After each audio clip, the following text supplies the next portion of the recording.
What's happening, boys? Yo, Getting some invites sent out.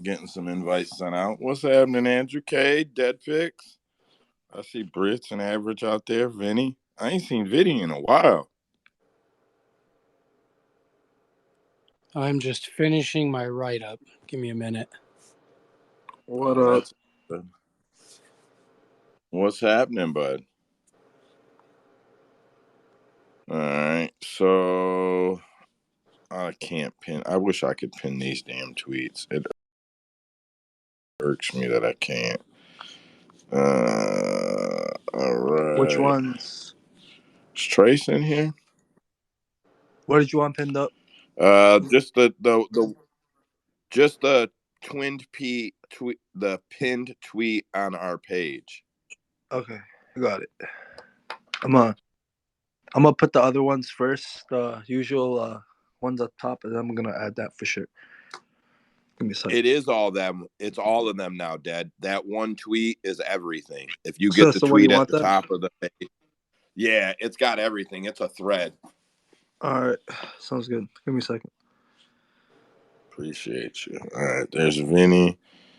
I'm trying to get Marin and Trace in here. I haven't actually heard from them today. Hey, what's going on, Joe? What's happening, Not Vinny? much, man. Finally got some vacation time. Able to relax, listen to you guys. Nice. Been walking like a dog, Nice. but hey, that's life, right? Yeah, that's how it goes sometimes, Yep. right? Gotta do the good with the Okay. bad. Well, I'll dig in a little bit. I should bring up last week's results. I know we know. Let's see here. For the Fanatics League, Will killed it 9-4. Wake and Minor Usman 9-5. Andrew 9-3, which weirdly should rank higher, but they add that Vegas deal, I guess. I don't know. I would think Andrew is actually one. Cade is 9-5. Them guys all tied for first place. Stefferson's 8-6. Average Avenue 8-2. Das went 7-7, and I, for the first time, went negative 2-4. Got my ass kicked. Good job, boys. All right, there's Trace. I see him here. What's happening, Trace? Oh, not a lot, bud. What's up? How's it going, fellas? All right, before I dig into the scratch it or bet it, I like to plug the tweet. If you go to our profile, or if you're just listening on YouTube, if you go to Twitter and go to @OnTopicMMA, there's a tweet pinned at the top. It's a thread. It's got everything we do, links to our community. It's got a tweet to tell you how to get into our groups if you want in the chat groups. Um, it's got everything we do in there. Links to our websites, our Fanatics app where we track picks for fun.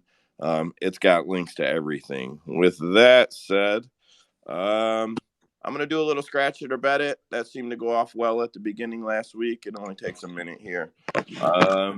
So just always try to be relevant to last week's card. Whoever's on the mic here, Leon Edwards will be the welterweight champion January 1st, 2024. Scratch it or bet it. I bet it. I bet it. Yeah, I'll bet it. Everybody's on that, huh? Yeah, I don't really know. I don't know who they're gonna give him that can beat him. I Wait, don't. what was I the don't see it. question? January 1st, 2024. Leon Edwards will still be the welterweight champion. Scratch it or bet it. Scratch. So, how many times you think he fights between now and then? Well, actually, I would bet it. Obviously, if he doesn't get a fight, but if he has to fight Kobe before the end of this year, I think Kobe beats him, bro. You think Kobe beats him on decision or volume? What do you think? I would say a decision, but I think I think Leon's been in the cage with Usman so much that he kind of that was the dude that he had to study for the last year and a half, and I think they did really well with him. But I think Usman or I'm sorry, Kobe is southpaw wrestler. He throws a lot of volume. I don't know, man. I think it's a much different fight than Usman than people think, and I think Colby will be too much for him. If he stays on the feet with Colby, he 100% goes to sleep. If he's not able to get Colby down, there is no way he wins that fight. I mean, I don't know if Pillow Fist will knock him out, but he'll beat him into Man, a I like that decision. head kick, brother. Yeah, but I mean, Colby's gotten better the last couple fights on his feet. Ever since he left American Top Team and joined that one gym that he's been at, his striking has improved. I don't think Leon's putting him to sleep. Yeah, I agree. Colby's striking has gotten much better, but I still think he's got Pillow Fist. All right. I got a couple of these here. Islam Islam Makhachev says Chandler lost on purpose so that he could get the Conor McGregor fight. Scratch it or bet it. Could you repeat that? I'm sorry. Islam says Chandler lost on purpose so that he could get the Conor McGregor fight. Scratch it or bet it. Scratch it, bro. Nah, Scratch it. Scratch Scratch Chandler that. about that money. I mean, I could see him trying to get the Conor McGregor fight, but how often do you get a big fight off of a loss? I mean, other than Colby, it doesn't really happen. So, like for him, that'd be like some expertise planning. Like that's some shit that has to fall in place. Yeah, I feel like it's just a stupid statement, bro. He came into the UFC after he beat Hooker. He was one good win away from a title shot, and I feel like they pretty much kept him there. If Mike could have put it to anybody, man, he would have really been in the talking. So I just don't think there's anything that would have gotten Mike to throw a fight or lose on purpose. I'd I just scratch don't that see as it. well. Yeah, I just don't see it. I just don't see it. Uh, Islam says he wants Leon next. Doesn't look like that's going to happen. But this is one I'm revisiting with the fact that he's already asking for Leon. Islam Makhachev is 2 fights or less away from retirement. Scratch it or bet it. Scratch. I'd say maybe scratch it just because I think it depends if he wins or not. But I mean, honestly, he kind of does have a shout for the title the title shot at Leon, doesn't he? Because I mean, Nah, he basically cleared that division on the way up. I mean, he's fought everybody, and I mean, there's still a few people left, but I mean, I don't know. Yeah, and I feel like he gave Volk the shot. So how do they not let him get the shot? Like I feel like there's got to be some real game politics there. Anybody else? That's all right. If not, they're not all bangers. oh, sorry. Hey, real Um, quick. Sorry, I was dealing with my child. I I personally, I would say, I'd personally say I don't give a fuck if he retires or not, because then that gives my guy more of a chance to fucking go after the belt again. But if he stays champ, it's cooked. So I don't really. I hope he retires. Fuck him. fuck it. I love you for your honesty right there, Cade. Fucking love it. All right, last one, and then I'm gonna review the card for about 10 minutes, and we'll jump into this coming week.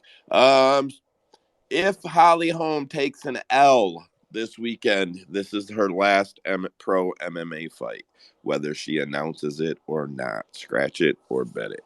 Scratch it. I think she would at least just do another fight. I don't know, try to pick up a win. I'm not sure, honestly. I'd say scratch I it. would scratch it because she just signed a new 6-fight deal today with the UFC. Well, we didn't know that, Cade. Nope, I wrote that question yesterday, so kiss my ass, Cade, but good reporting. If she got that new fight deal, that's like when the NFL says the new contract. She's fighting. If she's got to get knocked out twice, she's fighting. she's gonna get that new money. Them new contracts are too sweet. So I'm gonna kill that question because there's no way she's not fighting under a new contract. These dudes are getting paid. These men and women are getting paid. I don't know how if any of the women have gotten any good, like real sweet new contracts. I don't know if that's happened yet. So I'd imagine she got something nice though. Holly is She she's go, a she's big. gonna win this weekend anyway, so I think she's gonna keep going. Don't get ahead. Don't get ahead. All right, all right. I'm gonna jump into 286 review. I'll just run through a bunch of the numbers that they gave, review the fights, and then we'll be on. Live gate was $8.58 million. They sold out the O2 Arena. 17,588 fans, making the UFC is the single highest grossing event ever at the O2 Arena. They better be, bro. Fucking average ticket price was $4,460. Kiss my ass, UFC. Promotional compliance pay totaled $266,500. I don't know why I say only. That just seems like shit for such a big event. Debuting fighters went 3-3. Betting favorites went 9-5. One fight had even odds. Betting favorites on headliners fell to 4-5 for the year. Total fight time for all 15 bouts on the card was 2 hours 57 minutes. 58 seconds. Estimate 200 or 850,000 pay-per-view buys with an estimated revenue of 45 million. What I really noted there is that's an estimated buy of 50,000 more than the John Jones fight was estimated to be at, and it is $35,000 less in revenue, or $35 million less in revenue. So I'm going to assume that it accounts for a lot of the overseas buy rates, which are much lower. I assume that's why that looks that way, because the John Jones number was projected much higher. So I don't know exactly why, but that just caught me off guard. I do want to say a lot of times I gather all this shit, and I do all those numbers myself, and I figure all that out and watch all the interviews. But sometimes the guys over at MMA Junkie write it up after big pay-per-views, and I just fucking read it off. So thanks to Michael Carroll. Uh, yep, thanks to him for all this shit. Leon Edwards made an estimated 1.3 million. Usman made 1.6. Gaethje made 1.2. Gunnar Nelson, 465,000 coming in at fourth pay. Barberena and Jennifer Maya made 225 and 220. Oh, Vittori made 315. Fazeev made 170. Nobody else was in six figures. Honorable mention was Makwan Americani made $95,000. Oh, I take that back. Joanne Calderwood got 125 down there in the lower end. Leon Edwards defeated Kumar Usman via majority decision. I thought that shit was weird. I'm not bitching about it. I don't think there's a case where Usman won. I really thought it would be a draw. But whatever. Rocky won. Good for him. Shout out to Will for calling out that split majority prop on Edwards. Appreciate you, brother. Money in the pocket. Appreciated it. Oh, beautiful call. I didn't know he What called was that. the I didn't odds? realize it. Yeah, man, he dropped it in the group chat, and I looked at it. I was like, man, that makes sense. So I jumped on it. It was at plus 2,000. Yeah, man, I sprinkled on it, made $40. Ain't too mad about it. Nice. Very nice, Yeah, Will. yeah, that was a good call. Appreciate it, Trace. My man Will went hard on it though, man. He was about it. He put 15 on it. I saw couple bills on there, Will. Oh yeah. Man. So, I thought Zaza put his hand up for a second there. Sorry, it distracted me. Leon shot down talks of a fourth fight with Usman, which it should be shot down. I don't even. I can't even fathom why they talk about these fourth matches. Is that what Moreno Figueiredo did to us now? I'll be so pissed. That was the first decision loss of Usman's career. Justin Gaethje came through big. Cade is the man on that call. He told us all to kiss his ass the whole time. He earned another $50,000. Faziev earned $50,000. That's Justin's 11th bonus. Seventh fight of the night, I Can I just believe. ask one Uh, question? yeah. Is he washed? I mean, he looked good. Age is gonna catch him. It's inevitable. He looked great though, man. I got fucking hats off to him. I got my ass kicked last week, bro. It is sincerely the first week I went negative betting in a long time, and I went negative picks. So, fucking hats off to everybody who killed it, because I did not.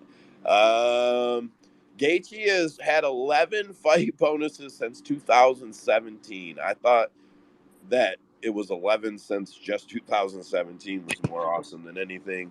Also, Fazeev's first career loss.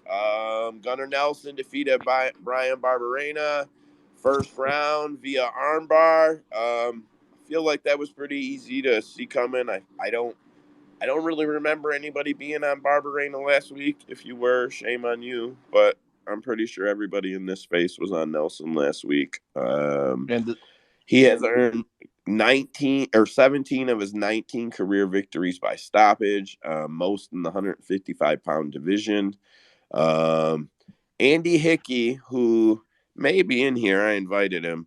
You guys hear me mention him all the time. His Twitter is absolutely awesome. The guy just throws random information out there sometimes, statistically wise, and then some stuff posing to the card or relative to the card. One of my favorite follows, that's at Andy Hickey, Hickey MMA. If you want to follow him, with Gunnar Nelson's return, John Kavanagh is currently on a 5-fight streak as a cornerman in the UFC.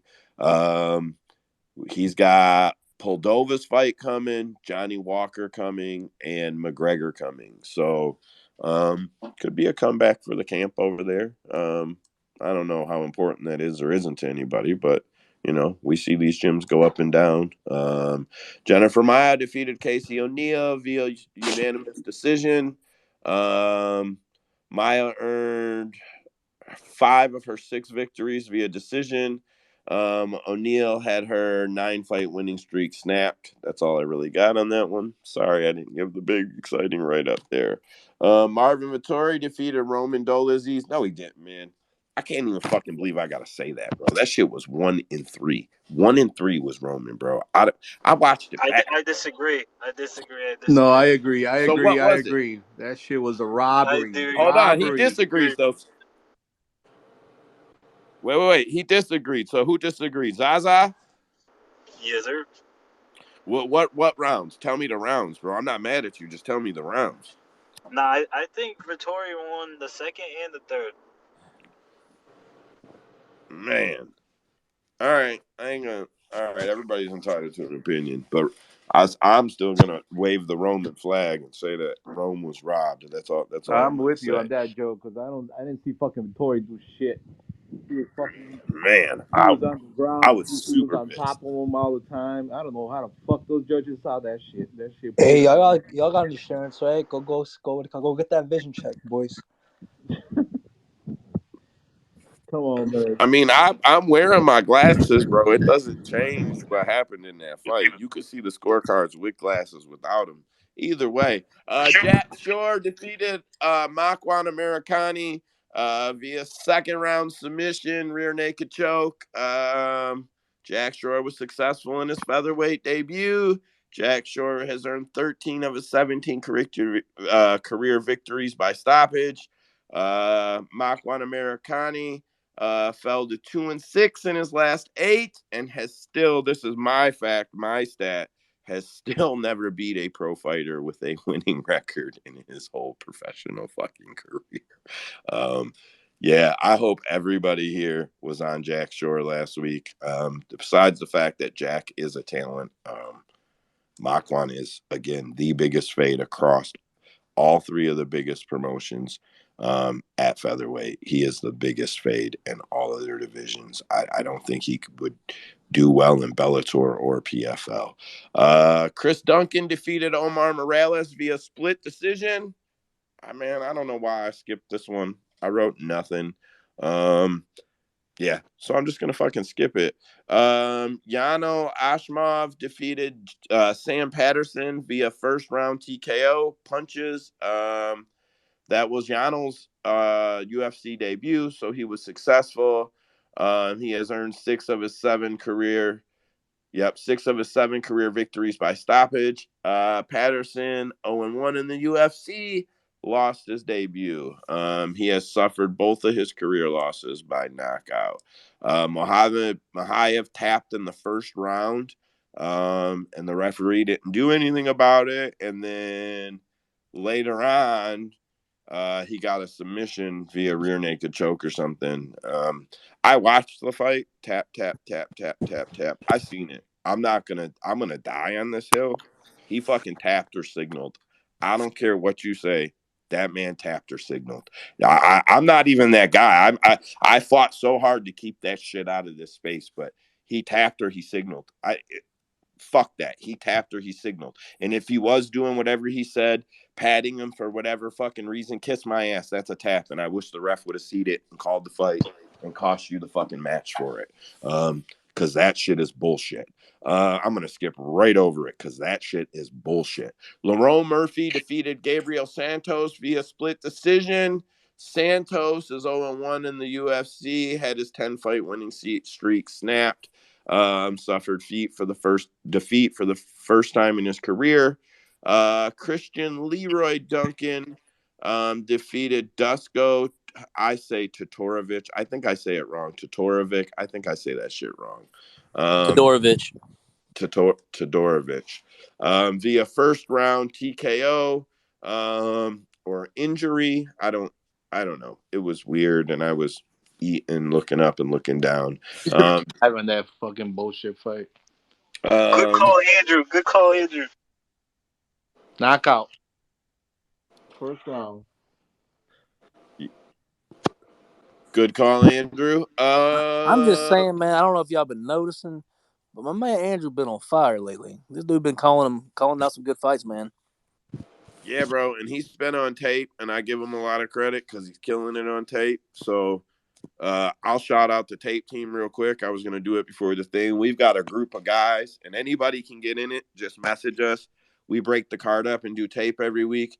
I haven't been doing tape. It's allowed me to go back to kind of focusing on the rest of the content or dialogue for the show, which has been really, really nice. But these boys are killing it. And if you don't think tape works, I have went I've had my worst couple of weeks that I've had since we started tracking, since before we started tracking, because I'm not watching tape because I'm doing the rest and these boys are. So I'm going to have to pick a couple of these back up. But it is nice to work on the content. So huge thank you to everybody in the fucking tape crew. You guys know who they are because they're the guys giving you tape shortly here. Jake Hadley defeated Malcolm Gordon via first round TKO punches. Hadley earned $50,000. Hadley moved to 2-1 in the UFC and has earned both of his victories by stoppage. Malcolm Gordon has suffered all 7 of his career losses by stoppage. He's I been think we lost you KO'd there, Joe. 5 of those times. You can't hear me? I can I now. can hear you. I can hear you. I It can might hear have just you. been me then. All right. Joanne Wood defeated Lana Carolina via split decision.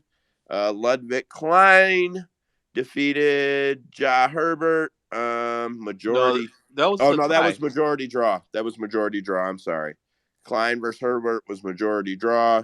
I had Herbert in that one. I had him on slips. Fuck them cards. I had him on slips. So that's fucking sucks. Veronica Hardy. Machado, yeah, defeated Juliana Miller via unanimous decision. Man, she put a class on. I'll be honest, when they showed that fucking video that everybody joked about after, I seen that video after my slips were in and her doing the striking for the camera. And you can call me petty and say that's a dumbass way to cap. I knew my slips were dead. DraftKings don't let you pick. You can't cash out slips with more than 3 picks on them or 4 picks or whatever the rule is. And I only had her in long range picks and couldn't cash them out, or I would have cashed them all out on the spot. I knew at that fucking moment she was a fucking parlay killer. I knew it. Yeah, that's all I can say. That's honest. It don't make me right. I was fucking wrong when I called it. It don't make me right about the fight in any way. I'm just putting that out there. When I seen that shit, I knew we were done. If they would have put that shit out a week before, none of us, nobody in this room would have bet on her. That's Which tape are you talking about? The one they showed before she fought? I forget who it was that put it in the group chat, but somebody did say don't bet this woman after seeing that video in the group chat. I So did, we were dude. pre-warned. I told y'all, like, I don't know how you guys like were even like seeing that. I was joking about it. Like, she was not like, she seems like a cool girl to like chill with, like in terms of like going to the bars with and like scoring other chicks. But she doesn't seem like the chick you want to put your money on, bro. Like, she does not.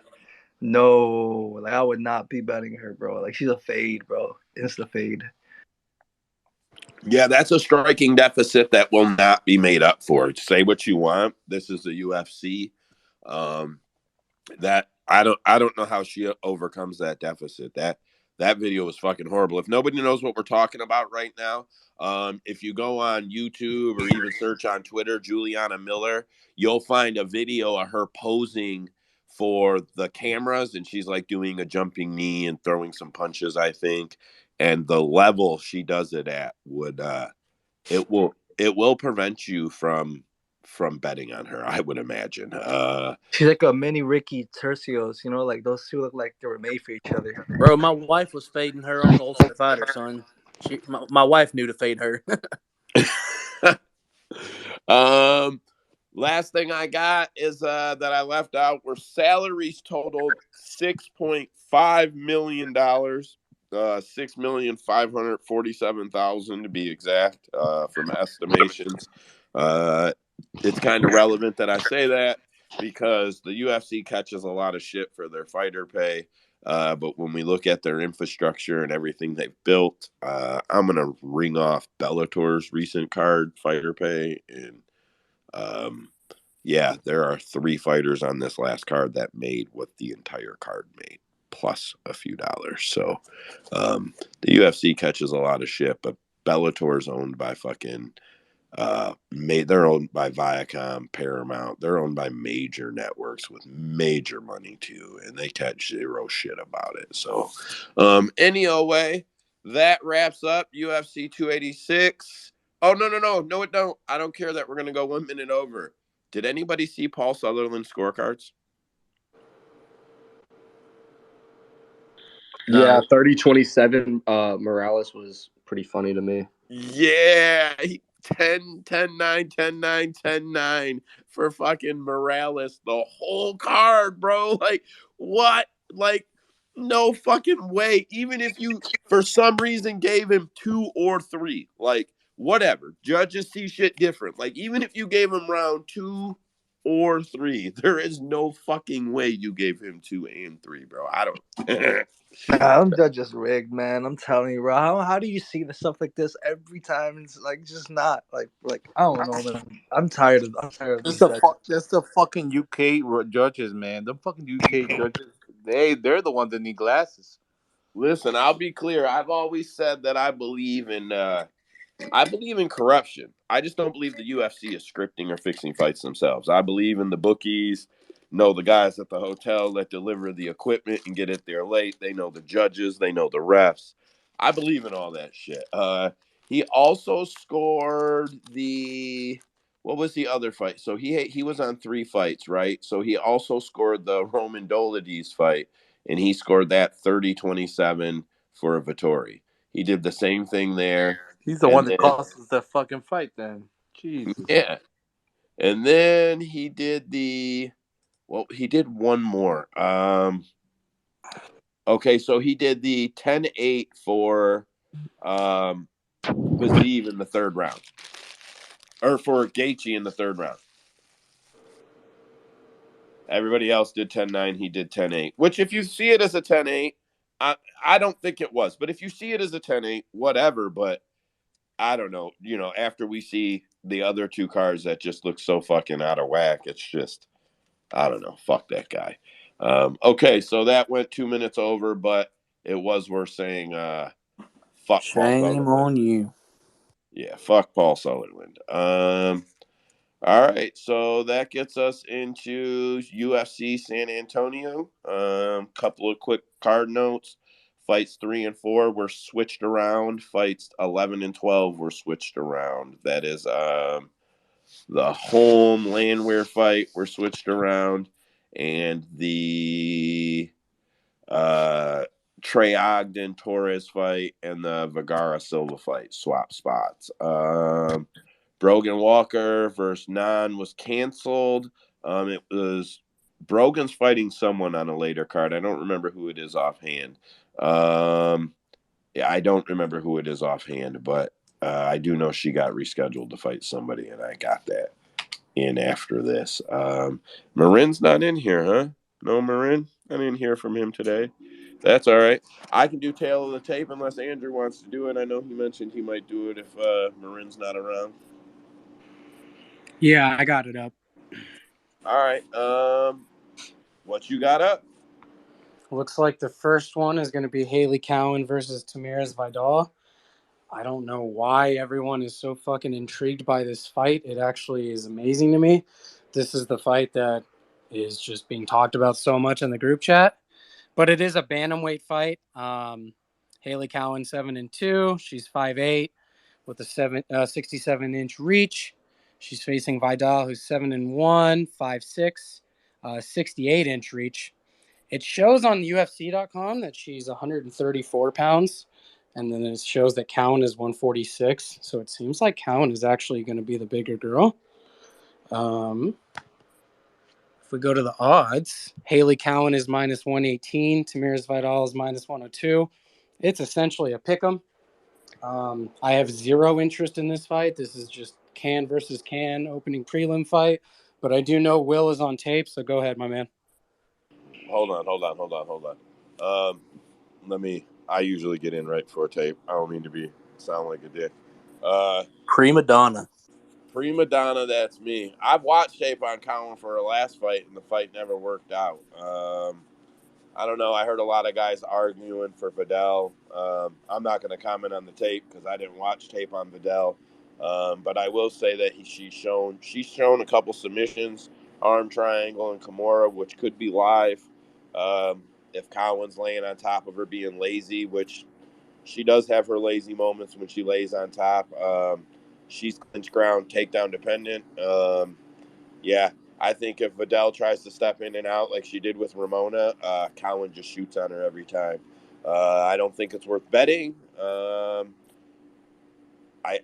sorry, I don't think it's worth betting either one of them, but I will be on round 3 to start. Yes, I'm sure I will parlay it a couple times, or at least one time, and I will probably parlay Cowan just because I think she's got the edge here.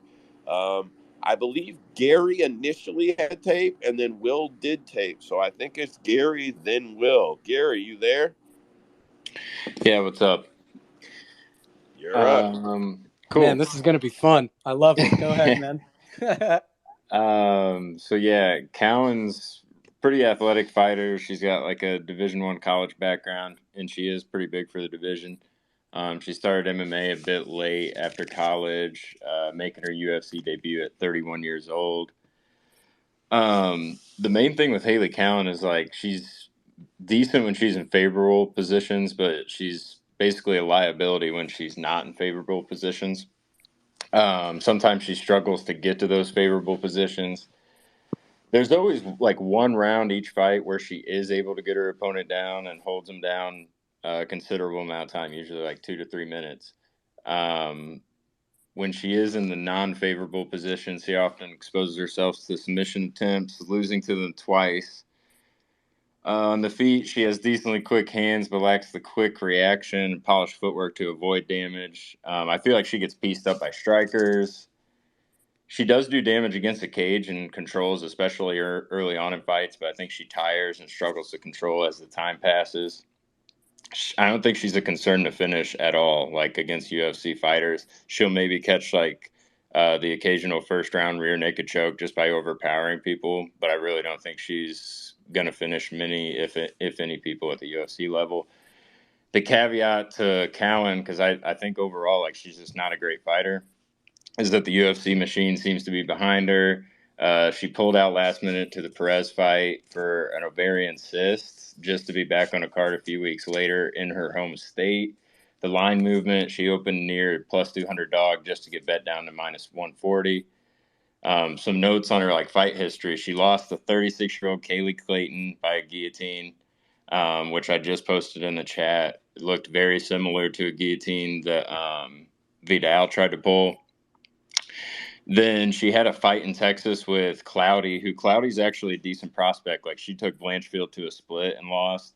But in that Cloudy fight, I thought Cloudy straight up won. Like, I thought it could have potentially been a 30-27, but it was in Texas. So she ended up getting the split.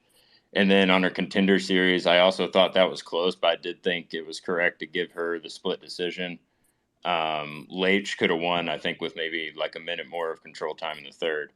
Now on the flip side, and she got subbed by Victoria Leonardo in the first, like, got absolutely dominated by her. And then Vidal's young, doesn't throw straight punches. Like, Vidal, I really think is trash too. With all due respect to both of them, she goes for looping haymakers that hit ear more often than they do like the cheek or chin. Throws slow labored leg kicks with the occasional head kick. Her power that makes up for a lack of technique.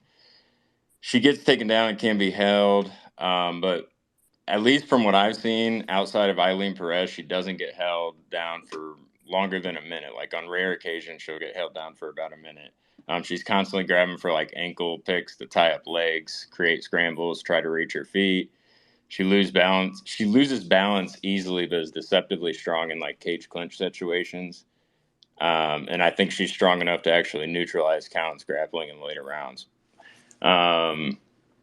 Ultimately, I think like both fighters kind of gassed a little bit, so I think it'll end up being sloppy, and in all likelihood, probably will start the third round, like you said, Joe. But I do think Haley is like an extreme liability to get guillotined, or some other submission by Vidal. I just see like Kimura. every single fight she's putting herself in terrible positions and getting arm bars pulled on her and such. Even despite controlling like half of the fight, she always has those moments. And then, like, if by chance she struggles to get Vidal down, she's gonna get KO'd, like, straight up. She is absolutely awful on the feet. And I also think there's a chance like Vidal can get a sneaky decision just based on damage, just because Cowan's that type of fighter that she does get some damage, but it's not enough to where like you can't reverse it. So, like, gun to my head, if I had to pick Vidal, but a bet I'm actually going to be looking for is Vidal by finish only, because like I said, I think Cowan has absolutely zero finish upside in this fight. Whereas Vidal, I think, can sub or TKO her. Prop would be Vidal by sub, and then super, like, if you like Cowan, I think Cowan by split, with it being in Texas, is worth a look. Very nice breakdown, bro. Very nice. I can tell you actually did some fucking tape work and research on that. Will, I know you said you did this one. You're up next, bro. Yeah, so I was looking to fade Haley Cowan in her last matchup, but not this one. She's going to win this fight. The game plan from Haley is to clinch, get the takedown, and stay in top control. Tamiris is a Muay Thai and Jiu-Jitsu fighter. The thing is, Tamiris overextends and throws wild hooks and kicks that put her in compromising positions, which will lead to a clinch. She doesn't have the best gas tank, and she was held down and dominated by Perez until Perez racked up too many penalties, so they called the fight. And guess what? Perez and Cowan literally want to do the same thing. Hold you up against the fence, take you down, and control you. Cowan is strong.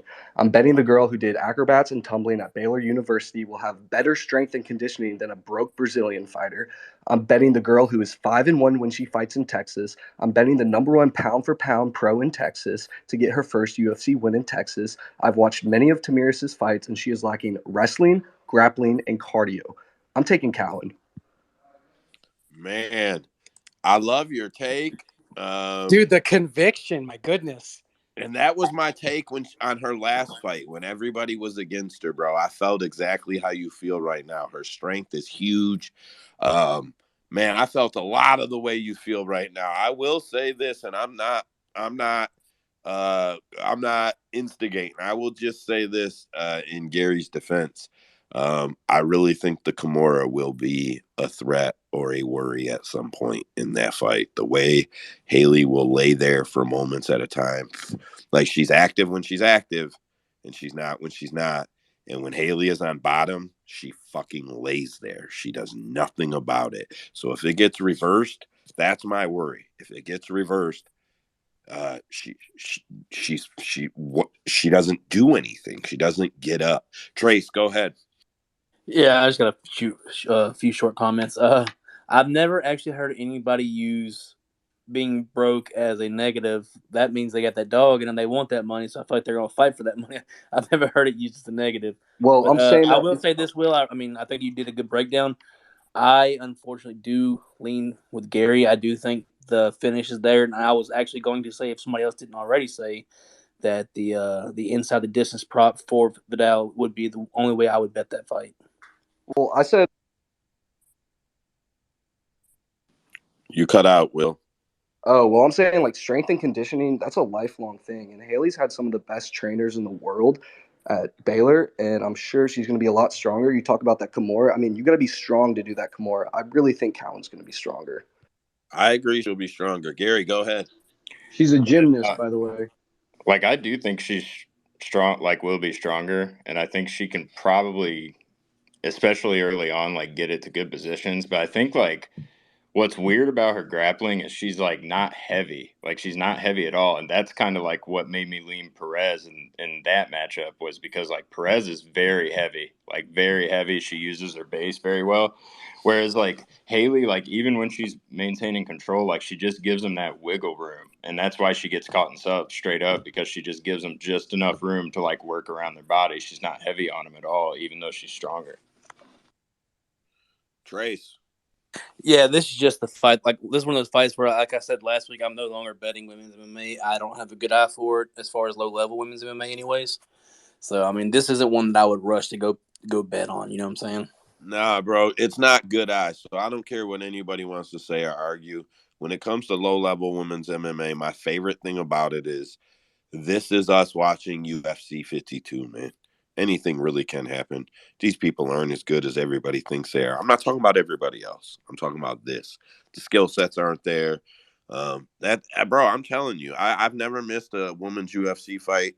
I started really watching shortly before that, and then the women, like I've never missed one because we've got to see that talent level come along so well. It's the most fun about it for me. So don't feel like it's not your eye, bro. This is the wild, wild west of women's MMA right now. Like it will go away. It won't be this way in 15 years. Will, go ahead. I just want to add, I have $130 on Cowan. Nice bet, bro. I like Cowan. I think she's got good ceiling. I don't know where she trains. I feel like she needs to maybe move to someplace else. Listen, we're heavy on this fight. I know it's heavy in the chat. Yeah, I'm gonna lap this fight out though, man. We're over 10 minutes, and that's the first fight of the night. Andrew, what you got next? Man, I'm sad Marin's not here because he's missing his guy, man. We have a flyweight bout: Victor Altamirano versus Vinicius Salvador. Victor Altamirano shows 2-1, winning his last fight, fighting out of Mexico. Of course, he's 5'8", 125 pounds, with a 70-inch reach. His opponent Salvador, 14-4, fighting out of Brazil. He's only an inch shorter at 5'7". The reach is essentially identical. He's at 75.5 inches. Let's see. It looks like, give me 1 second, I'm sorry. It looks like the opening odds were a pick'em, -105 for Altamirano and -115. It's changed a little bit. Salvador right now is -119. Altamirano is minus 101. Go ahead, Joe. Very nice. So what stat you're going to hear me say a lot on a lot of these? I can't believe I didn't say it on the last one. Collins 4-1, Vidal's 5-0 in their last five. I look at their last five. What have you done lately for me? A lot. Alta Moreno and Salvador are both 4-1 in their last five. Salvador is technically 0-0 in the UFC, coming off of a Dana White Contender Series knockout over Shane Ross. One note that I took from that fight, the dude is very, very willing to take one to give one. He's very confident in his ability to hit you harder, to counter you. Man, eventually that shit is gonna cost you. But he's a KO machine. The dude's got fucking uh 13 KOs and one sub and 14 finishes, and he if it goes the distance he loses, but short of that, the dude is a monster. Alta Moreno is 1-1 in the UFC plus a win on Dana White's Contender Series. He KO'd Daniel Da Silva last August. Ah, man, I like Daniel Da Silva, and I do like him, but it just doesn't say that much to me. Yeah, even Da Silva has struggled. He hasn't done. It's not like he's winning to top level competition. He lost to Candelario. He lost to Hernandez. I favor Salvador by KO. I don't bet guys coming off the Dana White Contender Series typically, but I'm probably going to parlay him. I'm probably going to parlay him by KO at some point. I think they'll come out and get moving early. Alta Moreno likes to get moving early, and he's not the stronger guy here, in my opinion. And when it comes to take one to give one, he's going to lose. That's my take on it. I believe Will was first on tape on this, and then Trace did tape too, if I read the chat right. So, Yeah, I take this. Will, beautiful. Will, go ahead. Yeah, this is a close fight to call. It'll either be the volume of Victor to break Salvador in the later rounds, or the power of Salvador will crack Victor and hurt him like he's done to every opponent. In my opinion, Victor didn't even win his Dana White Contender Series fight. Maybe that's why his opponent got a contract too. Altamirano loves to rely on his head movement, and when he rushes in, he leaves his hands down. His style is super awkward. I can't ignore that Salvador is hurting everybody he fights. I think the weird, awkward style of Altamirano will get him clipped this fight. The power of Salvador at this weight class is special, and although he's not the most technical, he's shown to have a good chin. I think Altamirano is going to get knocked out. I think he's going to learn a lesson from a loss, and I think they're going to put him on a Mexico card later to shine. So yeah, give me Salvador. Salvador by knockout. Very nice, man. Nice to Yo, hear he's that. just ruthless tonight, man. I fucking love it though, bro. And um, I love when tape aligns with what I'm feeling because I'm not taping, man. I'll be honest. I'm very, very happy that I get to work on the content and what we do here. Me and Trace are going to try to put up a DFS space this Friday. Just when we're going to pop up, we get to do it last week. If it goes well, we're going to start scheduling that. It'll be a short one. We're going to do DFS, probably 20, 30 minutes, and then look at the weigh-ins, 10, 15 minutes, talk about the weigh-ins and close it down. But, man, Tape Crew really makes that shit possible. Trace, go ahead. Yeah, so I taped it as well, but I might have a contrarian opinion. I might be alone here, but Salvador's a long, wild, but accurate striker. He has very high output, but terrible striking defense. He keeps his hands low. He's very hittable. 1 second. But he does land at a high volume with tremendous power. He loves to brawl and throw in flurries, and if he gets you hurt, he will turn up the intensity and the volume to get you out of there. I mean, the guy's pretty crazy on the feet, and it seems like the cardio holds up as well.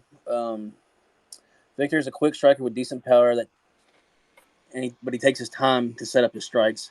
He doesn't just force an exchange. He does have questionable takedown defense, but also a pretty solid get up game. Uh, he does have okay top round game, and I think he's going to have to lean on that early and often. while Victor should be the more calculated striker, I do think he can take advantage of the bad striking defense of Salvador's. I think Victor will strike early, then look for a takedown. If it stays standing, Victor could clip him just because of the bad takedown, the striking defense. But more than likely than not, Altamirano loses on damage, if not a finish, if it stays standing. If he's able to mix in the takedowns, I can see him getting a finish on the ground. I do like the Altamirano money line. I do like the prop being Altamirano by sub or decision. And then my super prop would be just the submission, and that's at plus 400. Just a mission, not on either guy. You're saying? No. Altamirano's submission prop plus 400. No, so most of his loss. I mean, he has been finished on the ground. That's why I think he can clip him. But most of his losses were by submissions.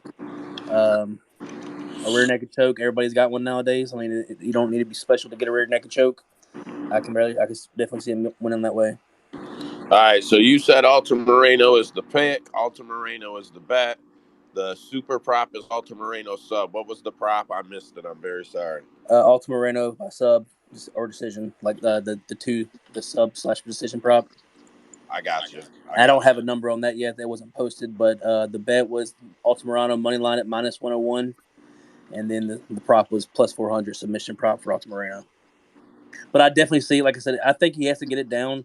If it stays standing, he probably does go to sleep. I don't think he has much of a technical advantage in this fight as far as striking. He's definitely at a power disadvantage on the striking. So I think we see it all the time. He might outstrike him, but the big shots always win in the judge's eyes. So you got to just kind of take that into account. I actually think this one ends a little earlier, to be honest. I don't know. I just this could be a fun fight. If it stays standing, it's going to be a dog fight, man. Because I mean, that dude, like Salvador, lands 8 significant strikes. Was it per minute? Yep. And then he absorbs 7, whereas Altamirano lands at 7 and only absorbs like 4.8. So he is better at not getting hit, but at the same time, I mean, 7 big ass punches from Salvador could put him out. Yeah, Yeah. I think Salvador wins because of the exchange. I think the exchange happens early. I think it happens. I think the first round is going to be a banger, and I just don't think Altamirano makes it out. Well, I'm not calling first round knockout, but I think essentially first round knockout. I will say this before going to Vinny is that he has never been knocked out before. He's only been submitted in decision. Maybe only submitted actually. 1, 2. Yeah, Who are you talking about? he's only been submitted one time. He's been to a decision once as well, so he's never been knocked out. Altamirano, I know that. I actually looked at that and considered that when I was thinking about it. I put a lot of weight on Mexican chins, though. To be honest with you, that's not racist. I'm sure I could word it better, but like the Hey, Mexican chin is legit. that's what It's not exactly racist I at Hispanic, was gonna all. say, Trace. Trace, I was You gonna Hispanic. say a say lot of you bad stuff. you have to consider that Mexican chin, bro. That's one thing about fighters from Mexico. They'll take. I mean, like you said, he doesn't absorb too many punches, but at the same time, I think that chin is gonna make him more durable than Salvador. So I mean, Salvador can crack him, but I mean, I don't think he's gonna be able to get a hold of Altamirano. I got my money Altamirano on this one. I Just like remember Vinny. that the takedown's not going to be there for Altamirano. Just know that. He Yeah, I mean Yeah. it is. He lands almost 2 takedowns a fight. So I mean, he Mm, does shoot takedowns and he does get takedowns. So I mean, Yeah, but he shoots an ass ton to get there, bro. Like well, I mean, he didn't go shoot too much because, luckily for him, Salvador's a willing partner to walk forward, so he could very much overswing and walk into a takedown. That's kind of what I'm hoping for, or more or less betting on, is him being too aggressive, trying to get the finish, being a debutante. So, all with a right. grain of salt, everybody. Well, I would say best of luck to you, but I'm actually betting against you, Trey. So I never hope that you lose, but maybe go light on that one so we can all celebrate together. I'm gonna H. lap that one out. That's 11 minutes. It's a minute too long for a fight like that. Andrew, what you got next? Hold up, what you got, Will? I was just gonna add, man. I don't think Victor's gonna get the takedowns. He was trying to get takedowns in most of his fights, and he doesn't get them. And the ones he do get are like at the last 10 seconds of the fight. So, All right, brother, got you. Go ahead, Andrew. All right, next we have a lightweight bout. Dude, Marin's missing out, man. He's got his home team up, bro. Hey, We got I can easily say that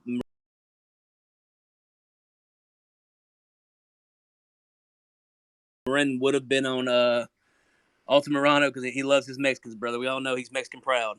Oh yeah, and he's gonna go with this one too. We got Manuel Torres versus Trey Ogden. Manuel Torres is 13-2, coming off of a win. Obviously, fighting out of Mexico. He's 5'10", 155 pounds, 73.5-inch reach. On the other side, we got Trey Ogden. He is 16-5, also coming off of a win, fighting out of the U.S. He is 1 inch taller at 5'11". He does have a shorter reach at 72 inches. So this should be a good one. Go ahead. Oh, no. Let me get the odds up. They opened at Manuel Torres minus 150, Ogden plus 130. It's moved a little bit, hardly any. Trey Ogden is plus 120, and then the other one is minus 140. Hey, I don't Joe. know where you're looking, but Joe, I seen so as of yesterday, Torres was minus 200. Hey, Joe. Yeah, I think we should all get a pool together of money. Just throw a couple dollars in, and we make Marin take ownership of his Mexican pride or brown pride, if you will, by getting a brown pride tattoo on his chest in honor of Cain Velasquez. is he gonna get? What's he gonna get? Free cane? I don't No, understand. brown pride, brother, like Cain Velasquez got on his chest. Oh, that's what He Kane got that got. Mexican pride, man. He got otherwise his cap. He's got to prove it. All John Anik right. got the Diaz area code. If you He fly him probably to already has Detroit, that tattoo. you fly him Actually, to Detroit, I'll pay for the tattoo. he already has I it. don't think I'm So getting out on save the your goose end money. of that deal. all right. Trey Ogden, Manuel Torres here. Man, what have you done for me lately? They're both 4-1 in their last five. Neither one of these boys are ranked. Torres is 1-0 in the UFC. Ogden is 1-1 in the UFC. So they're both coming off a win, but Ogden's coming off a win after a loss. I seen Ogden as high as 165 and Torres as low as minus 200. I got nada on this fight, really, at a glance. I do favor Torres. I think the sub is probably live for him. Yeah, that's just what I think. Rhino's got tape on this, though. Rhino, go ahead. Yeah, I watched a lot of stuff on both of them. I mean, Ogden, of course, is a wrestler. He's got some pretty good jujitsu. I mean, he needs this fight to be on the ground, though. Miguel Torres, he swings a little wild. Probably because he's putting a little too much into it. Just coming from contender series and trying to make a name for himself. But he hits pretty damn hard. He's got some really good takedown defense, but it's not like he's really taking on somebody as much of a grappler as Trey. So I definitely can see that as a little bit of a problem because he has been submitted twice. So obviously Trey is just going to try and make this to the ground. If that runs into a little bit of wild, I do see that he's going to get popped pretty big. I mean, he's also, when I looked at Ogden, he got reversed a couple times in these ground scuffles that he gets on. So he's not that great into that aspect as much as he is a more of a ground fighter on this side. So my pick is I'm taking Torres. He hits pretty damn hard. He's got the real want to be into this sport to really make a name for himself. Coming from that contender series, I mean, yeah, his first win wasn't amazing. He took on what's his name, Frank Chamacho, and I mean Chamacho. He's in all reality, he fought a lot of guys in the UFC that are big names. He fought Drew Dober. He fought Dariush. He fought, a lot of guys that's like, okay, he didn't make any of those long, but he's been around for a long time. So for him to do the same thing that them guys did, you can take it with a grain of salt, but you can also say like, okay, he's at least stood with everybody and he should get a little bit of a prop for taking a guy like that out in the first round. So I'm going to take Torres as my pick. My bet is I just took the money line because these at the time that I was looking at it, it was a little further down. There is a little bit of a change in the wave, not much, but like he was a minus 200, now looking at like minus 160. So you might want to put it into a prop bet or a parlay. My prop was I'm taking Torres inside the distance, but I'd take him in a knockout for my super prop. All right, repeat those picks one time for me. I took Torres as the pick. I've taken the money line as the bet. I took inside the distance as my prop bet, and my super prop is a KO. Okay, so you're taking them all on Taurus, right? Yeah, I'm taking them all on Torres. Gotcha. Anybody else actually on this fight? Well, man, that kind of Give me something. I didn't silence the whole crowd. man, that's all right with me because I thought Taurus was the bet. So, that I don't know. That makes me feel good about how I was And feeling. the guy swings hard. He's got some freaking. I mean, as long as he doesn't get a little wild and end up on his back, and losing into it. I see it going a decision if Ogden does win. So if you're going to go with that, I would say that's his. That's his way to victory is kind of wrestle fucking him and going that route. But it is what it is. We'll see. Nice. They can't all be conversation pieces. Andrew, what you got next? Damn, you're fast, man. All right. Excuse me. We It's have my a next flyweight fight. bout. So No, sorry, you just caught me mid-bite. We've got a flyweight bout between CJ Vergara and Daniel De Silva. CJ Vergara 10-4-1. He is coming off of a loss, fighting out of the U.S. He's 5'6". He has a 68-inch reach. His opponent, Daniel De Silva, I think someone was talking shit about him earlier, so this should be fun. He's 11-4, also coming off of a loss, so someone's getting a win, hopefully. He's fighting out of Brazil, same height, but he does have a little bit of a longer reach at 70 inches. Looks like the line opened at Vergara minus 240 and De Silva plus 200. And right now it's De Silva plus 205 and CJ Vergara minus 240. Go ahead, Joe. So I've taped CJ before, recently actually, for the Tatsura fight. I taped him. And we all know there's a few fighters I like to fucking rag on. Tatsura is one of them. I think he's a fade. Shavkat's a guy I give a hard time, whatever. But I thought CJ, I don't know. I thought CJ looked okay. I thought he would actually beat him. I'll just be honest about that. Give me all the shit you want. But he's a decent grappler. He's got good takedown defense. At 125 pounds, the dude's got real punching power. You don't see that a lot at 125.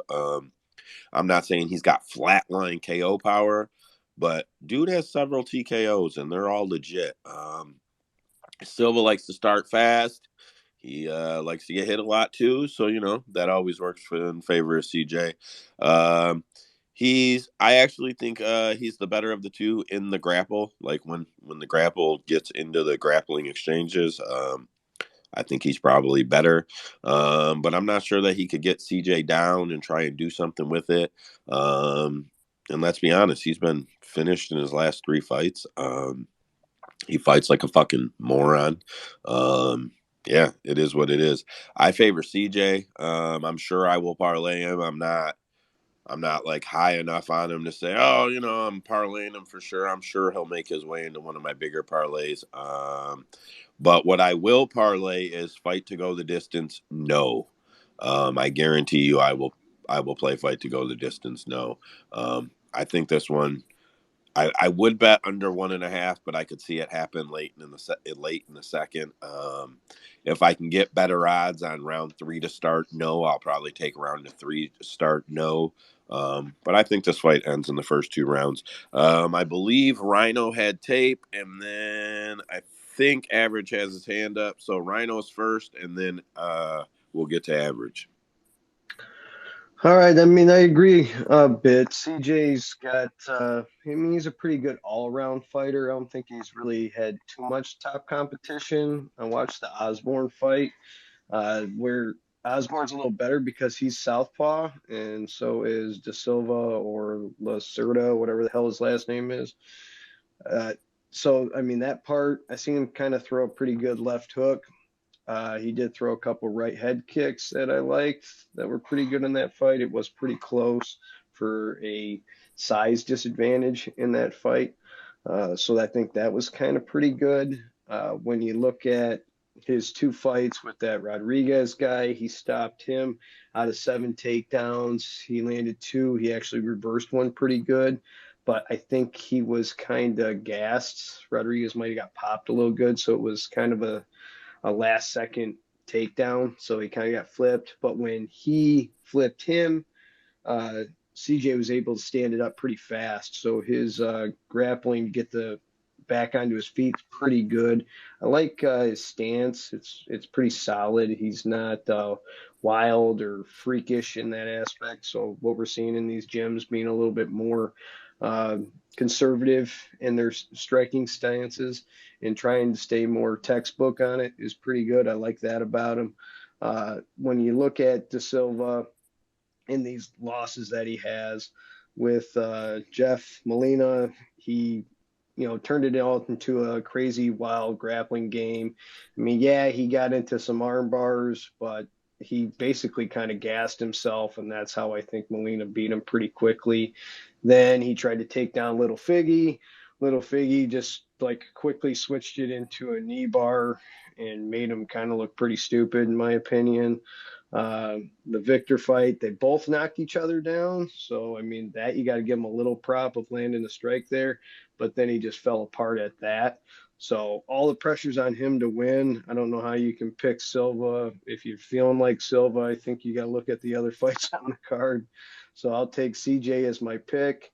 My bet, though, is how much I think De Silva is going to be fighting more conservative of not wanting to just get landed in the first round again, is to go over the 1.5, because over 1.5 was a plus 155 when I read it. So I thought that was pretty good. My prop is more that it's a parlay fight. And if I was going to go with the super prop, I would have to go with CJ to win by, we'll go with the knockout. Very nice, very nice. Man, I can see you put the time in on that one. Thank you. Average, go ahead. G'day, lads. How are we? Good, thank you. Whatever I'm you going. said, yeah. I'm going CJ with this one. And I think like De Silva, like you said, he's been finished 3 times in a row. So I think it's pretty safe to go CJ with this one, and I wouldn't be surprised if De Silva gets cut after this. Yeah, I think that's coming too, to be completely honest. Not thrilled about it. It's not like I don't like the guy or anything. Sometimes you can just feel it in the air, but the UFC has definitely let some guys lose 4 in a row and keep going. So who knows? I mean, this is 2023. Anybody else on this fight at all in any way? Oh, we got a mic request. Maybe. Oh, I can't see it. Who was the mic request? Did somebody already put him on? Yeah, we got rips and picks coming in. Hopefully. Yeah, I think it's kind of funny that like he's on a 3-fight losing streak and they give him arguably his hardest fight. Like they ain't doing him no favors. Rips and picks, When my it's man. time to How are you? It's go, been a it's while. You time to got anything on go. this fight?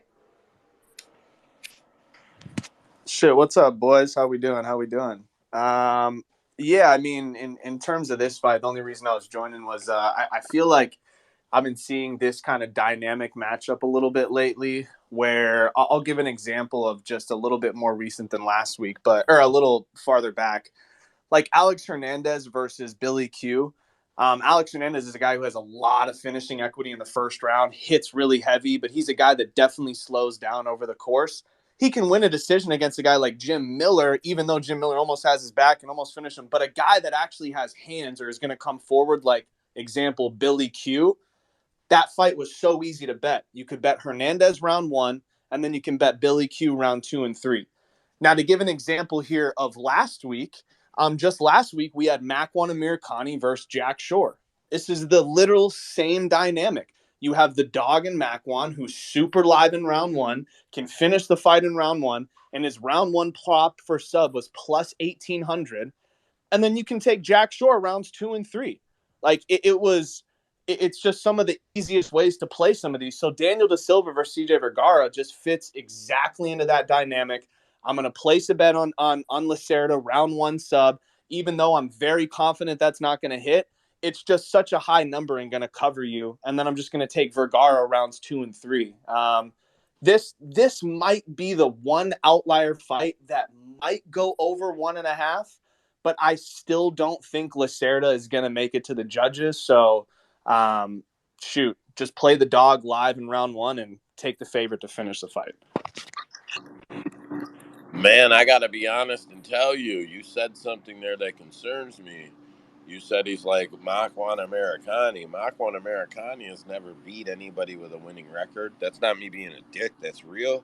So I immediately was like, whoa, let me start clicking De Silva's record here.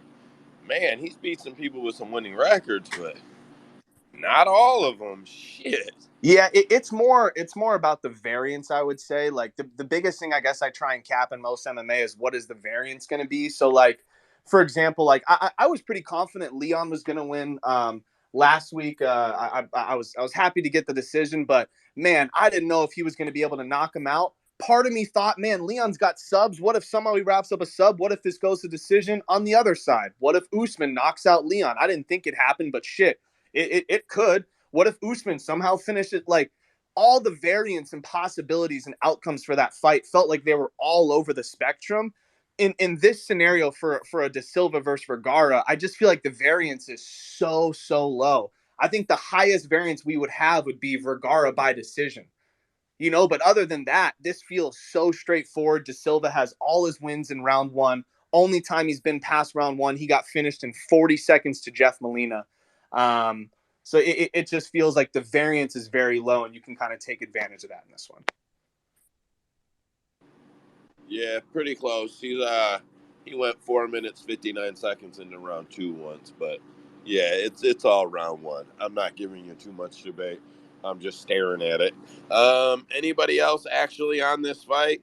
Dirty, I see you down there, bro. You're always changing them damn profile pictures, bro. How do I get I need an on-topic MMA NFT. I could probably just put one on OpenSea and put it on my profile, but I feel like you're probably the guy to make that happen for me. I don't really care about this shit, but those, the art in the picture is cool or what the fuck ever.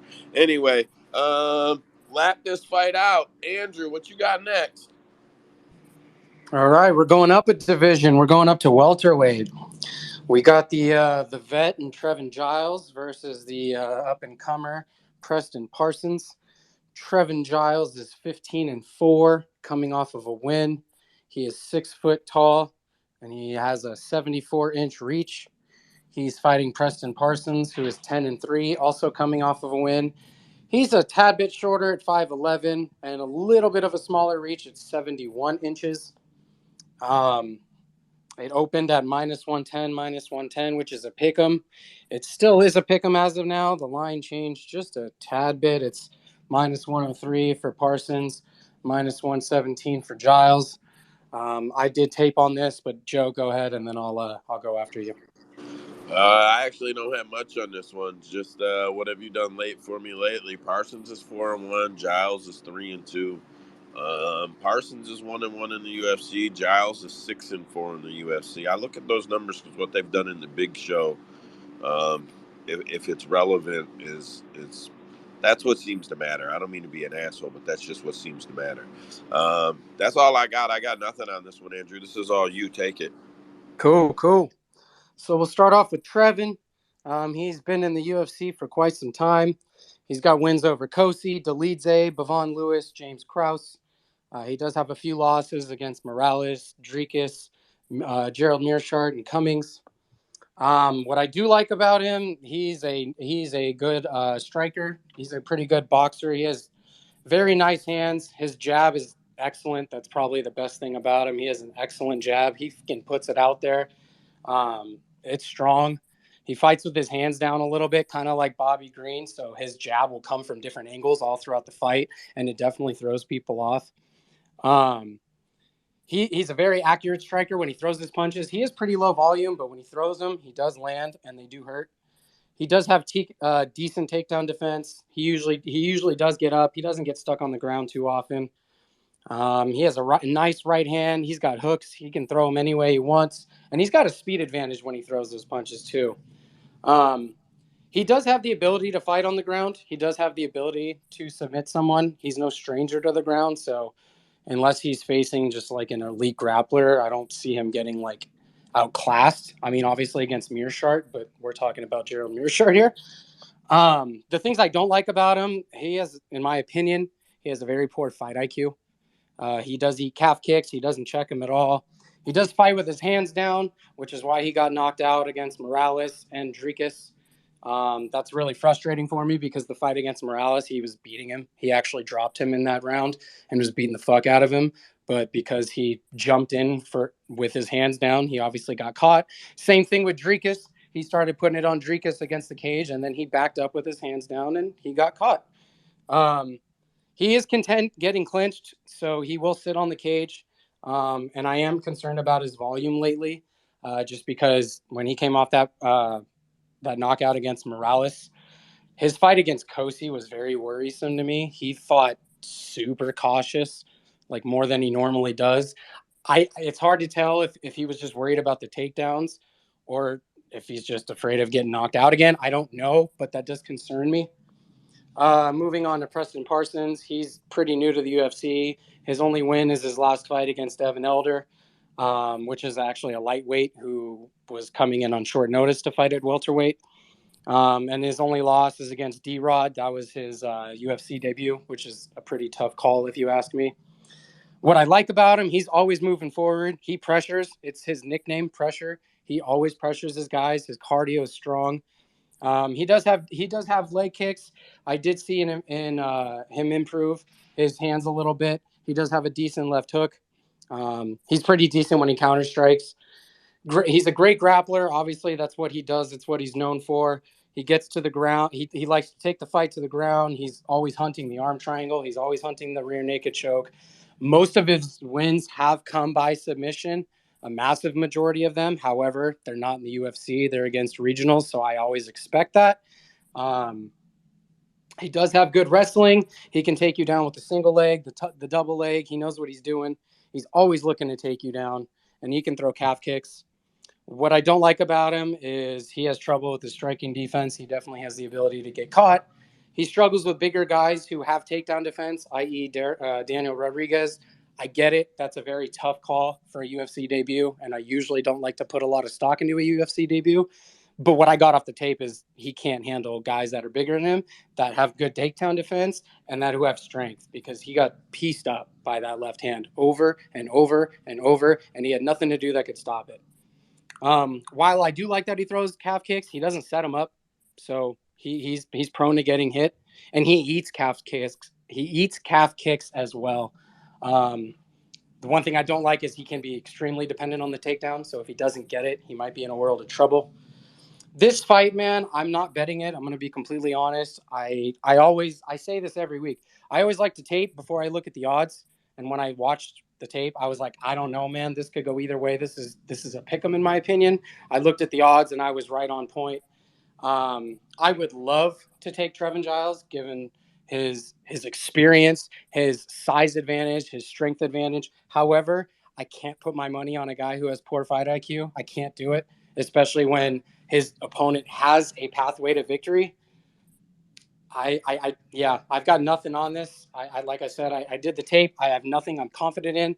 I am leaning over for a second. I am kind of leaning the over, but I don't know if I'm going to bet it or not. But yeah, that's what I got on this one. Man, you ain't even giving us a pick? No bet? I can't bet this fight. There's no fucking way. There's no way I'm putting money on this fight. Not a bet. A You're not gonna pick? make any freaking. But that's the bet. thing You is, like, got my a pick, I have no confidence in it because it can go either way. Like, I can You still got a gun to pick, my head. someone.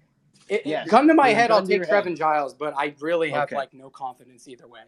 Because I just pointed out like both pathways to victory, so it doesn't surprise me which way it goes. I just don't know which way it goes.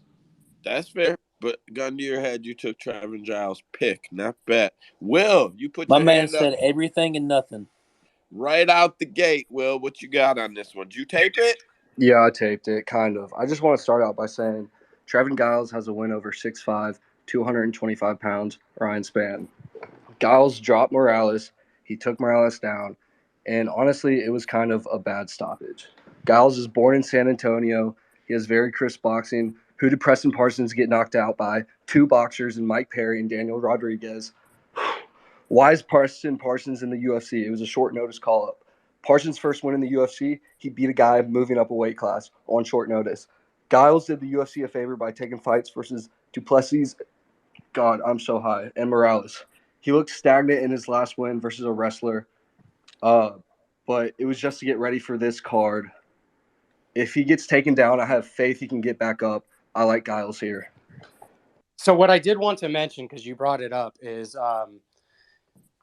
Trevin actually started as a light heavyweight, and then he dropped down to middleweight, and he kind of struggled. He fought Mearshart and lost, and then he fought Dricus and lost. So then he dropped down to welterweight. He actually looked good, like physically, he looked really good. He looked big. He looked fresh against Kosi. But again, like I said, like he was so cautious in that fight. He was afraid to do anything, and that's not like him to do that. So I'm curious how he's going to actually look at welterweight. Is this his debut at welterweight? No, this is his third fight, but the Morales one was just because of terrible fight IQ. He actually looked good. He looked good physically, but then he got knocked out. So then his next fight at welterweight was against Kosi, and he didn't do much. I mean, he won the fight because Kosi literally just stood around and did absolutely nothing until the third round. He took a nap during the first two rounds, so Trevin was able to get the decision. But yeah, man, I'm worried. All right, I got Andrew down. Pick Giles. Bet is dash dash dash dash dash. Will is pick Giles. Bet Giles. Money line. Man, this one went under 10 minutes. Good enough. Lap. Andrew, what you got next, bro? Shit, that's 3 fights in like what, 20 minutes? Not Nah, it's bad, 30, right? bro. 30. It was 30. Still good. We're a well-oiled machine, boys. Yeah, we hit about 10 minutes a fight. We're pretty on it. All right, Andrew, what you got After a next? while, you just get used to it. Yeah, we're dropping down to featherweight. We got Steven Peterson versus Lucas Alexander. Steven Peterson is a wily vet with a 19-10 record. He is coming off of a loss, 5'10". He does have a 70-inch reach advantage. Lucas Alexander is 7-3. He is also coming off of a loss. So again, someone's getting a win today, hopefully. He's a little bit taller at 5'11", and he does have a little bit bigger reach at 73 inches. It looks like the odds opened up at Peterson minus 170 and plus 145 for Lucas Alexander. It hasn't moved too much. Lucas Alexander currently is plus 134, and Peterson is minus 154. Go ahead, Joe. So what have you done for me lately? Alexander is 4-1 in his last 5, coming off the loss. Peterson is 2-3 in his last 5. Alexander is 0-1 in the UFC, and Peterson is 3-4 in the UFC. Alexander came into the UFC on a 5-fight winning streak. And then he lost by rear naked choke to Brito. Joe Anderson Brito. Sorry, I had to, my note was fucked up there. 2 minutes into the first round. So you don't got a lot of tape from him on the super high level. He hasn't really fought anyone that seems to be real competition on the regionals. What is worth noting is he does have 3 KOs, but it's second round, third round that he got him. Just worth noting, I feel like the 3 guys he fought that show promise are the 3 guys that beat him. Peterson is just not a top level guy. This probably feels like a setup fight for Alexander if you've watched tape. Alexander is so he was on the Dana White. He's 3-5 in the. I'm sorry, Peterson is 3-5 in the UFC with his Dana White Contender Series loss. He's dropped 3 unanimous decisions, and 2 split decisions. He goes the distance. He hasn't had a finish earlier than the first round or earlier than late in the second round in almost 10 years when he was 23 years old. He is 32 years old. I don't think he's got it in him anymore. I probably won't parlay either one of them, but I will parlay the over 1.5. I think it's pretty safe. I try never use that word safe. We're gambling here. But I feel like that's pretty safe, and I will have it in some parlays. Gary had tape on this. Gary, what you got, bud? Yeah, Alexander, I think he can be decent. Like seems pretty athletic. Seems like he keeps in pretty good shape. He's just reaching his prime at 27, and he already has a good base with solid technique. But I just think he's like not really putting it together well quite yet. Um, it's very difficult to get a feel for how good he is now because, as you were saying, like a couple of his recent fights ended pretty quickly.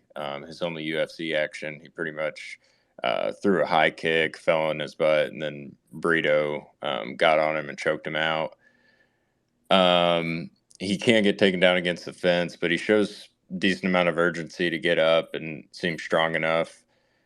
He's finding the clinch, uses frame to throw knees, decent grappling chops on the feet, but he really struggles, I think, when he gets put on the mat and he's susceptible to subs there. Seems to have solid striking, nothing special. Mixes kicks mostly low. He does have a pretty quick check hook. Um, Not a ton of volume. Peterson, 31 years old, but he's had quite a bit of fights for a 31-year-old. And really no solid wins against good competition, like Hooper, for example. Honestly, I think the best he's ever looked was against Caceres, and he still lost that unanimously. He'll march forward to eat shots to get inside and either work against the cage or box inside. But he does get like very sloppy as the fight goes on. And like you were saying, if it almost feels like they're setting up to try to get Alexander a KO. Um, Peterson's finishing ability is greatly diminished since he got to the UFC level. No subs, only 1 KO. Although in that Caceres fight, he did have a really quick back take, which I think is like the most worrisome thing if you are an Alexander backer, because of like what happened with Brito and how quick he took his back and choked him. Side by side, they look very similar. Alexander has some recent KOs, but they all have kind of like a question mark to him. One was an injury. One was against this guy who literally like fights like Ryan Hall, and then the other was against a guy who gassed really quickly. Honestly, I see this playing out. Peterson marching forward until Alexander starts to hit him back, and then eventually Alexander will kind of push him back as Peterson slows. And honestly, I'll probably put a small amount on Alexander as a dog, just being the younger and seemingly more athletic guy. But I think your over 1.5 is very safe, outside of a Peterson choke. And I honestly think it's going the distance unless Alexander KOs him late. So would you say Alexander's the pick, the bet, and the prop is fight goes the distance? Yep, and then I would go like a round 2 TKO for Alexander, honestly. But I would not be surprised if Peterson like wrestles him. Seriously. Gary, I've Yeah. got to say, man, it's been awesome having you in the chats and in the spaces, man. I thoroughly enjoy your breakdowns. Appreciate it. Yeah, you can tell he actually puts the work in on him, and that shit matters huge. Vinny, go ahead. Yeah, I think the this guy Peterson is going to be the Texas parlay buster. I mean, he fought Rosa and he lost to him, and I don't think Julian Rosa is that good at all. So my money's on Lucas Alexander. I think the UFC is setting him up for a good fight on here, and he's 27 years old. 5 years younger than that other guy. My money's on Alexander. I might go to distance with him. I think these are gonna go. It's gonna go to decision probably. Vinny, if you're building a parlay Ocho. based on where these guys are from, and You Peterson know, is from McKinney, Texas, Texas. Yeah, remove McKinney, that, Texas. bro. He is a fade. I'm not confident in Alexander, but bro, Peterson is a fade. I think the 1.5 is the safe bet, and I don't use the word safe, but sometimes you just look at shit and you're like, bro, all right, it's the 1.5. But yeah, Yeah, but I'm I wouldn't ride my parlay on Peterson for fucking nothing. no. But what I'm trying to I say, got a I T-shirt think from him. you got a T-shirt from him. I What you met him? actually I actually won a T-shirt from Ocho on a small podcast one time, sitting at work, and they were trying to promote something, and they were like, "We're giving away tickets to a local MMA event," and I'm like, "Okay, like I'll listen to it," and it was like, "Who is the heavyweight champion of UFC right now?" And I'm like, "Stipe? What the fuck? This is stupid." So I just typed it in. And they're like, "Who is it right now?" I don't know, DC. And I'm like, "Are you kidding me?" And they're like, "Oh yeah, he's got it right. You won 2 tickets." And I'm like, "I don't live in California, dude. I live in freaking Michigan." They said, "Oh, you send me a T-shirt," and freaking sure as shit, 2 weeks later, I got a freaking Stephen Ocho Peterson T-shirt. Well, Joe, like I was saying, I think the everybody's got this the money on this guy Steven Peterson, so I think he's gonna be the parlay busters. Bro, if there's money on him, that's ridiculous. That's an awesome T-shirt, Rhino. You should wear it to Now, UFC Vinny, events. put some respect on that Hall of Fame memorabilia right there. Yes, Oh yeah, that's pretty nice. You got a T-shirt from Rhino, Ocho. yeah. are you going to fight week this year, bro? No, that's right What around my wife's birthday, dude. I never am gonna get a chance for that shit unless she like. what do you mean, bro? Give her a birthday. Get out of town. Take it with you. No, she don't want to go with him. They're married, bro. Yeah, Rips and I, picks. What you got?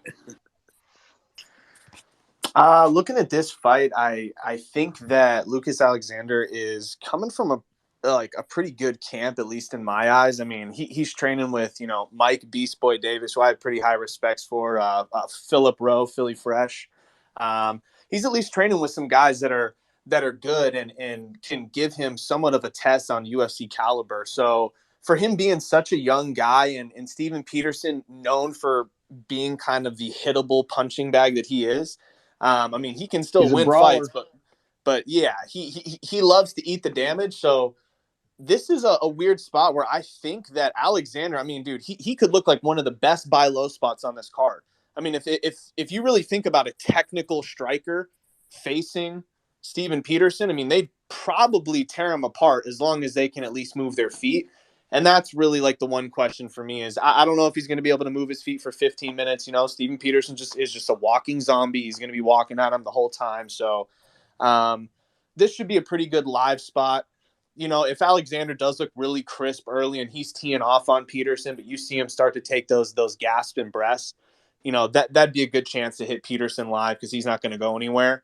But I am almost inclined to think that this younger kid is probably going to put on a clinic here for the first round. I just don't know what it's going to look like in rounds 2 and 3. It's definitely not a risky dog. I mean, you're not really picking a risky one here. I mean, Peterson ain't going anywhere. He's there for entertainment. Yeah, I agree. He's He there don't to. give a shit about who he fights next. He just wants to fight. Yeah, and Peterson's also that guy that fights to the level of the guy he's fighting. Like he's not better than anybody. He's just kind of there. I can agree with that. But I'm gonna lap this fight because I don't want to hit 12 minutes. Andrew, what you got next? Yep. Staying in the same division. It's a featherweight bout between Daniel Pineda and Tucker Lutz. Daniel Pineda is 27-14, coming off of a no contest. If I remember correctly, I feel like he was getting his ass beat during that fight and he won it out. Someone correct Which me if I'm wrong later on. which one?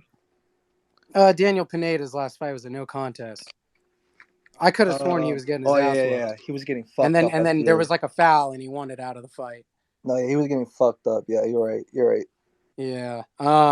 Anyways, he's 5'7" with a 69-inch reach. Tucker Lutz is 12-2. He's coming off of a loss right now. 1 inch taller at 5'8", 3-inch reach advantage, 72 inches. It looks like Tucker Lutz opened as a minus 280 favorite, plus 235 to Pineda. And it hasn't moved too much. Plus 245 for Pineda currently, and minus 285 for Tucker Lutz. Go ahead, Joe. So, what have you done for me lately? They're both 4-1. Tucker Lutz is 1-1 in the UFC.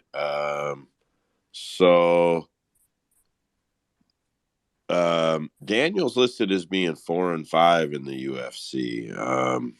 That's because he debuted in the UFC way back in 2012, UFC on FX1, Miller versus Gallard, and then he fought again against Elvis versus Campman on FX2. UFC 146. If you guys aren't sure when those cards were, to try and put that in perspective for you, he was dropped from the UFC at I think he was 3-4 back then. So he was on this 6-fight winning streak to get into the UFC, back into the UFC. And then I don't know how if he got the contract before the PFL popped his ass, but he got suspended by Nevada, got 2 of them overturned in no contest for I don't remember what he popped for, but he popped for something. He did beat Herbert, but Cub knocked his ass the fuck out. Yeah, I don't know. He was losing the Andre Feely fight. Like the eye poke was fucking gruesome. I mean it was from what I could see, but yeah, he was losing anyway. Lutz has went the distance all 4 times. He's appeared in UFC fights because he was on the Dana White Contender Series twice. Pat took him down. Pat Sabatini took him down and controlled him. But other than that, he's proved he's pretty durable. I favor Lutz. Probably won't parlay him. I may if I'm building a big one, but I will also be looking at the over 1.5 and probably parlaying that. Dead Picks had tape on this. What you got, bud? And man, you ain't been on the mic really hardly, man. How you doing today? Oh yeah, man. Just zoning in, bro. Just taking care of things. While I'm listening to the show. And just getting some notes. For this write up.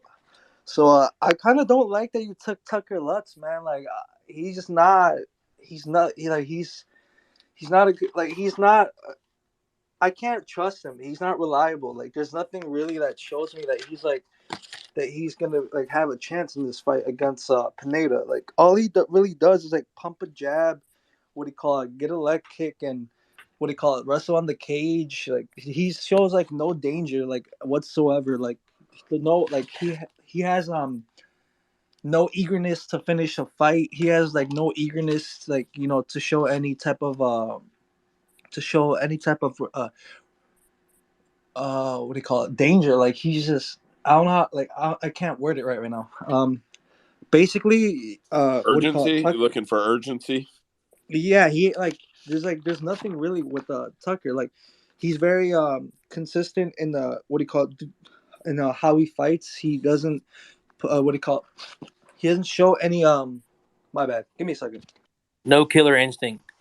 There we go. Yeah. Okay. So my bad, guys. I need a drink. So what do you call it? Tucker. Yeah.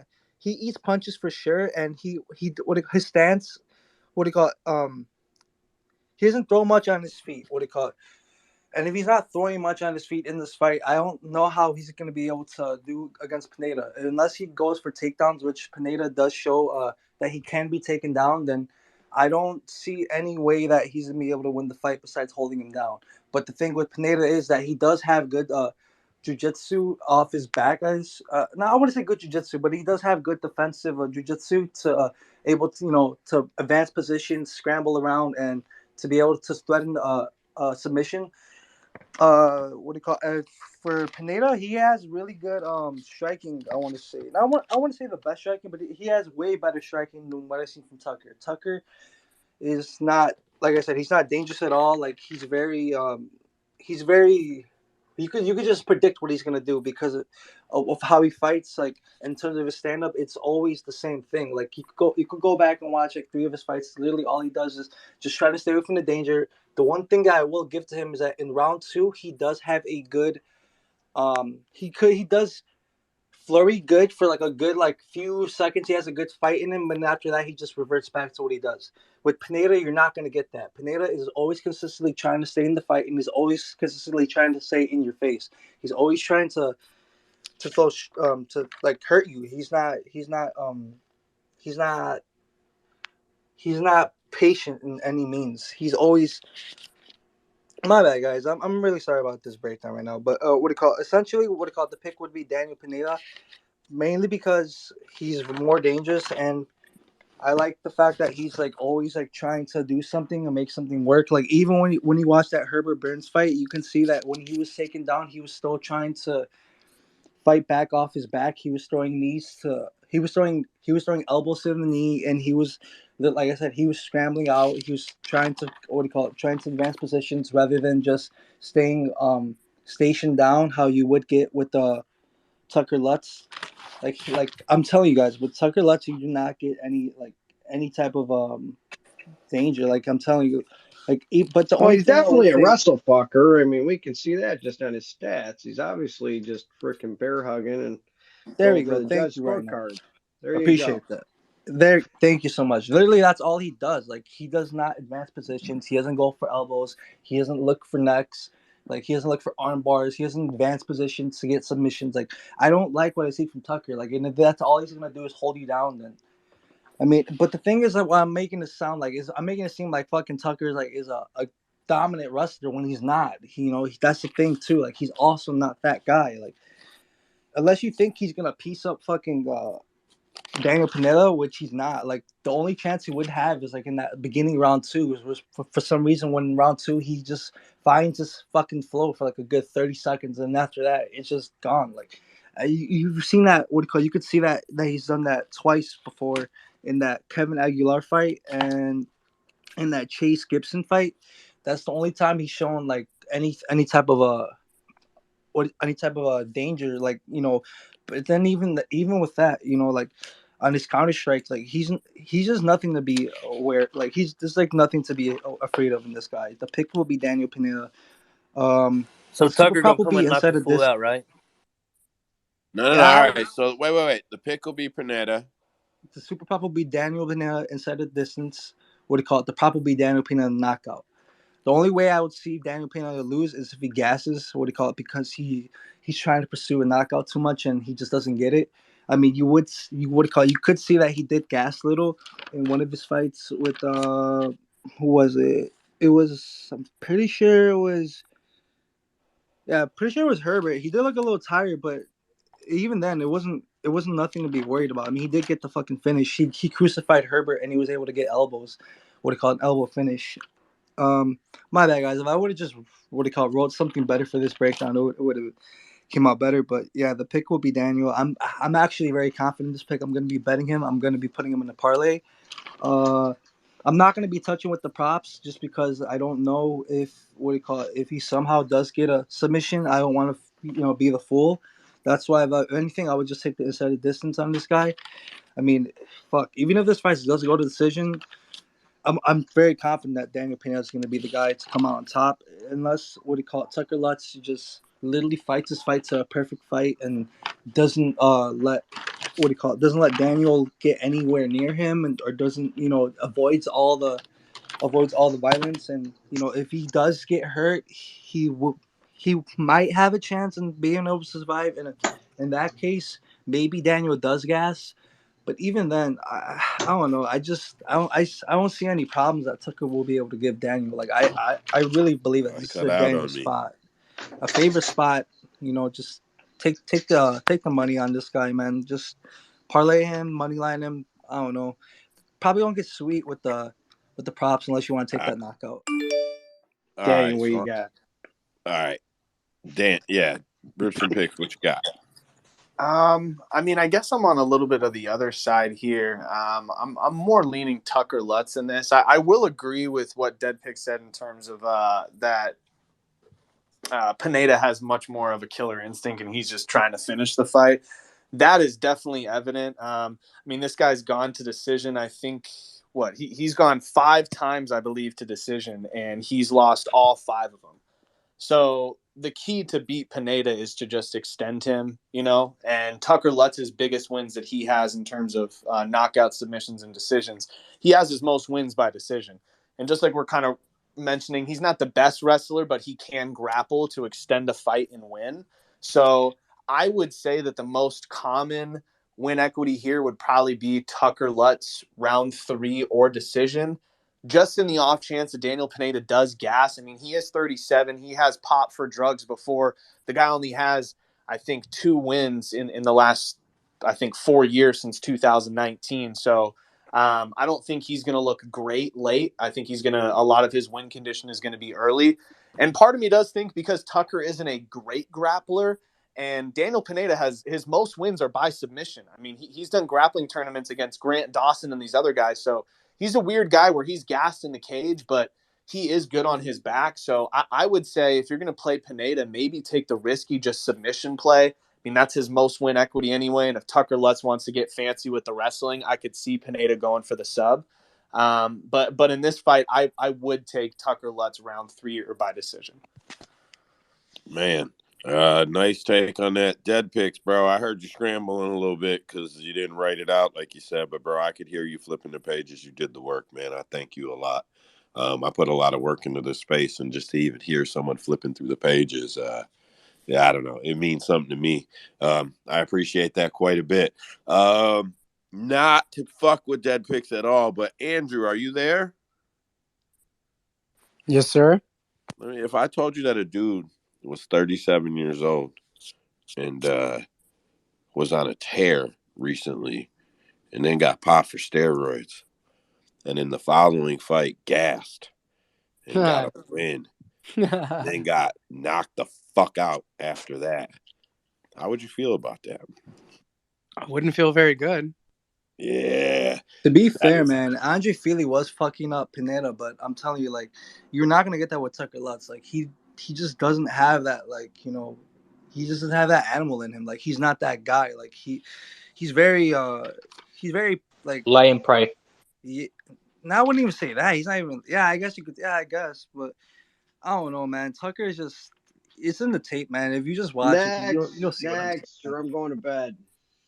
Yeah, I actually got to agree, and I don't mean to cut dead Jeez. picks or He's laying anybody praying off. me right now. All right. I got to give it to him. He made a good call on that one because we're almost 14 minutes on Tucker fucking Lutz and Daniel Pineda. Andrew, Main what you card got time, next? lads. Main card time. Andrew, you there? Sorry, I was on mute. He's been talking. Yeah, it should be. Okay, so just so I know, is it the Perez fight next? No. That's what I have. Chitty. Okay, so Chidi's first? Okay. Yeah. Yeah, I'm excited about this one. Yeah. So Chidi and Jaquani versus Albert Duraev. Chidi and Jaquani, 22-8 professional record. He is coming off of a loss. He's 6'3" with an 80-inch reach advantage. Facing Albert Duraev, 15-4, also coming off of a loss. So it looks like someone's going to get a win. He is 5'11", big height disadvantage, and he has a 5-inch reach disadvantage at 75 inches. Currently, you have opening was Chidi minus 165, plus 140 for Duraev. And currently, it's minus 155 for Chidi and plus 135 for Duraev. Go ahead, Joe. All right. So, what have you done for me lately? Duraev is 4-1, and Njokuani is 4-1. Neither one of them are ranked. Duraev is 1-1 in the UFC, and Njokuani is 2-1 in the UFC. Chitty is coming off a KO loss to RoboCop. Man, I'm glad it wasn't me. And Elbert is coming off a doctor stoppage to Buckley. Chitty has considerable reach and height advantage, which Andrew just pointed out. Albert shoots a lot, but has very little success. It's like 2 out of 9 and 1 out of 9 in his last couple fights. Chitty has good takedown defense. Opponents that have shot on him have went 4-14 trying to take him down with total control time of 5 minutes 11 seconds. I remember specifically Albert because of the eye deal, the eye pokage. It was fucking rough. It was fucking rough. I'm a Chitty fan, so I'm sure I will have him in parlays. I'm sure I will probably parlay his KO, but I will 100% be on fight to go the distance. No. Andrew's got tape. What you got next? Or what you got, bud? All right, let's start with Chidi. His big wins against Sousa over in the Contender Series, and then he's got wins over Burial and Dusko. He has a loss. His only loss against RoboCop, but let's be honest, he fucked him up for a minute. So I'm proud of him. Starting with what I like, he is an excellent kickboxer. That is his background. He's done it for a very long time.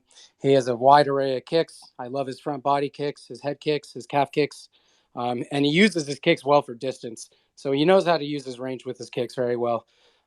He throws lots of feints. He's always throwing feints constantly, which always makes you think. He switches his stance well, and he switches his stances a lot.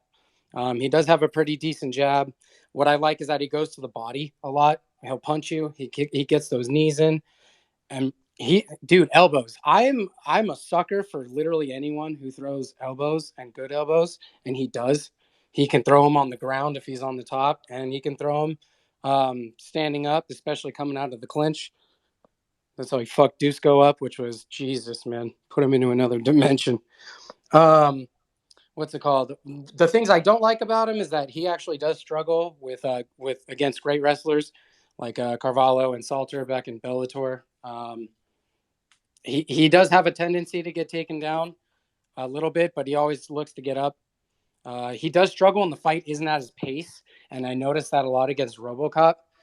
He definitely likes to put his own pace on. He likes to be the guy leading the dance. He fucked RoboCop up, but he couldn't put him out, and I think that threw him off. So RoboCop started going forward, and he didn't like it, wanted nothing to do with it, got taken down. And honestly, I just think he wanted out of that fight. I think he realized he wasn't going to be able to get him out of there. And I think he wanted out, and I think he did the same thing against Carvalho and Bellator. He got taken down. He realized he wasn't going to get up against him, and he turned his back and gave him the choke. With that being said, let's go to Duraev. He hasn't fought a lot in the UFC. His win is against Kopylov. He has a loss against Buckley. What I like, he has great top control. When he gets on top, he has nasty ground and pound. His elbows, punches, it's pretty nasty. And he's very good at submitting people. He has power behind his hooks when he lands. And when he's fresh, when he's not gassed, he does have decent takedowns. Not great.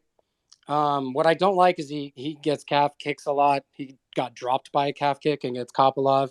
His striking defense is absolutely terrible. He has a pretty good record, but when it comes to the UFC, in my opinion, he's clearly shown he's not UFC material. He gets hit a lot. He wears a lot of damage in both fights. His left eye was swollen shut against two different guys. He struggles with the longer fighters, especially ones with straight punches. He eats head kicks. He always panic shoots after he gets hurt. I've noticed he loves to panic shoot, and then he usually doesn't get it. And what I don't like about his stand-up is that he loads up for every punch. So with that being said, I think it's pretty obvious. I would fade Chidi against a better wrestler. I just don't think Duraev is that guy, especially the fact that he gasses as he goes on and he gets hit a lot. I think Chidi's going to get him out of there. It could even be the third round because, like I said, Duraev gasses as the fight goes on. So my pick is Chidi. The bet is Chidi money line, and yeah, you better bet your ass we're taking him by KO. Very nice breakdown. Average, go ahead. I'm gonna keep it simple. I got my boy Chidi but pardon me, not by decision, by finish. Yeah, I think that's gonna be. I don't know, man. I don't get into some of the different narratives, but I do believe in certain statistics and shit, and probabilities, and there's gonna be a lot of money on Chitty by knockout. Well, Man, it's an there's easy fight to look at. It's either he's going to wrestle him to the ground or Chitty's going to knock him the fuck out. Yeah, it's just I just see a lot of money on Chitty. There should I be. There's a better chance of him knocking him out than him losing by decision or getting like submitted. I agree. I agree. Anybody else got anything on this fight before I move on? Man, surprisingly, no. We go for fucking hours on Haley Cowan and fucking whoever and fucking It's Tucker not left. my But fault. Not my fault. Chitty steps up and everybody's like, "Oh, yep, great, gonna knock him out." All right, Andrew, what you got next? All right, so next should be the Perez fight. We're gonna do Yes, that. Yeah. sir. Yep. Flyweight bout. Alex Perez against Manel Kopp. I'm actually excited for this fight. Alex Perez is 24-7. He is coming off of a loss. I'm pretty sure he is on a bit of a losing streak. He's 5'6", with a 65.5-inch reach. He's facing Manel Kopp, who's 18-6. He's coming off of a win. 1 inch shorter, actually, 5'5", but he does have a reach advantage of 2.5 inches at 68 overall. It looks like the line opened at minus 175 for Kopp and plus 150 for Perez. Let's see what it is right now.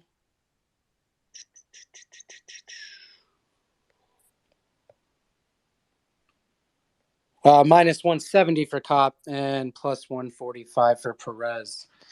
I know I've been seeing some people in the chat who are a little bit high on Perez, so I would love to hear someone with that. But go ahead, Joe.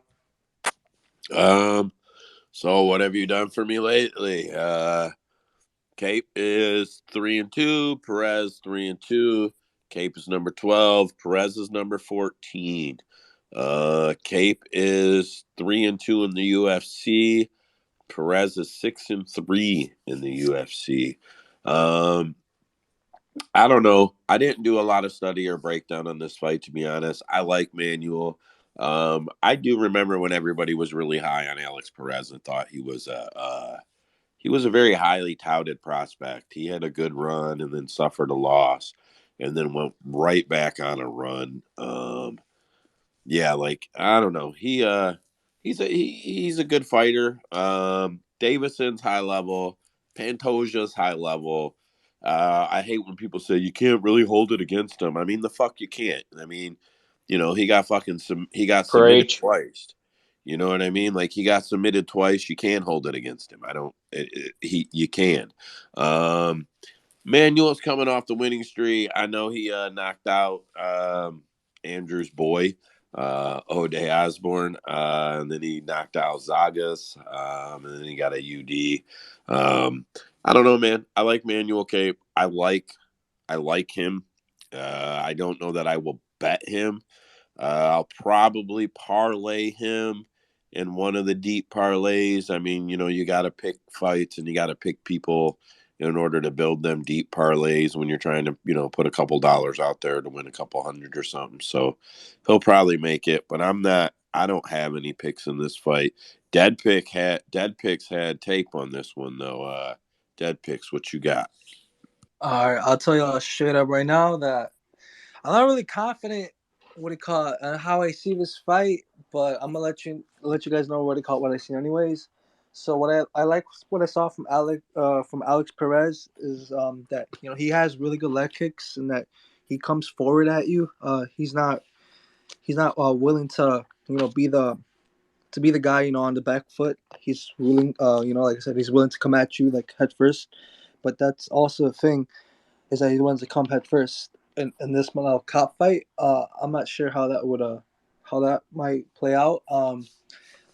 I think Mo Cop is the more powerful puncher in this fight, but I do think Alex Perez does have some chances. I like how Manel Cop cuts his movement around. Like he's able to his footwork. I like how he's able to cut guys off with his footwork, and he basically leaves up a lot of misses for these guys, which is which I could see playing a good way for him to get a counter on Alex. But the thing with Alex is that I'm not sure if he's like chinny. I think it's just he got caught up by two fucking good guys in with good Brazilian jiu jitsu. Like Davis Figueroa, like that was round one finish, and the Alex Pantoja fight, that was like a round one finish. But you couldn't really draw much away from it because it happened so fast. Like, um, if anything, it made me just believe that Alex Perez doesn't have good defensive Brazilian jiu jitsu. But I mean, besides that, I mean, I didn't really get much from that. I saw in this fight with Jordan Espinoza that he was able to charge, and get a takedown and and work to get a submission, right there in round one. So it's like, fuck, like everything I was, seeing from this guy, skimmed from this guy was like round one finishes, which left me with that Jesse Formiga fight, which showed me that he does, go up, to your face. He's willing to, throw leg kicks. He's willing to, what do you call it? He's willing to just engage in the striking. He's not, willing to play on the defensive back foot and try to look for a counter. He's like really right there. So for Cop, I feel if Cop is able to, use his movement to cut away, from the strikes of Perez, then maybe he could land something like that knee that he did in that I forgot what fight it was in that Ode. Yeah, I think it was that Ode fight. O'Day Osborne. Yeah, and but the thing that I also saw is that he was gotten, yeah, what do you call it? The takedown was threatened by Matheus Nicolau, which gave me, you know, so,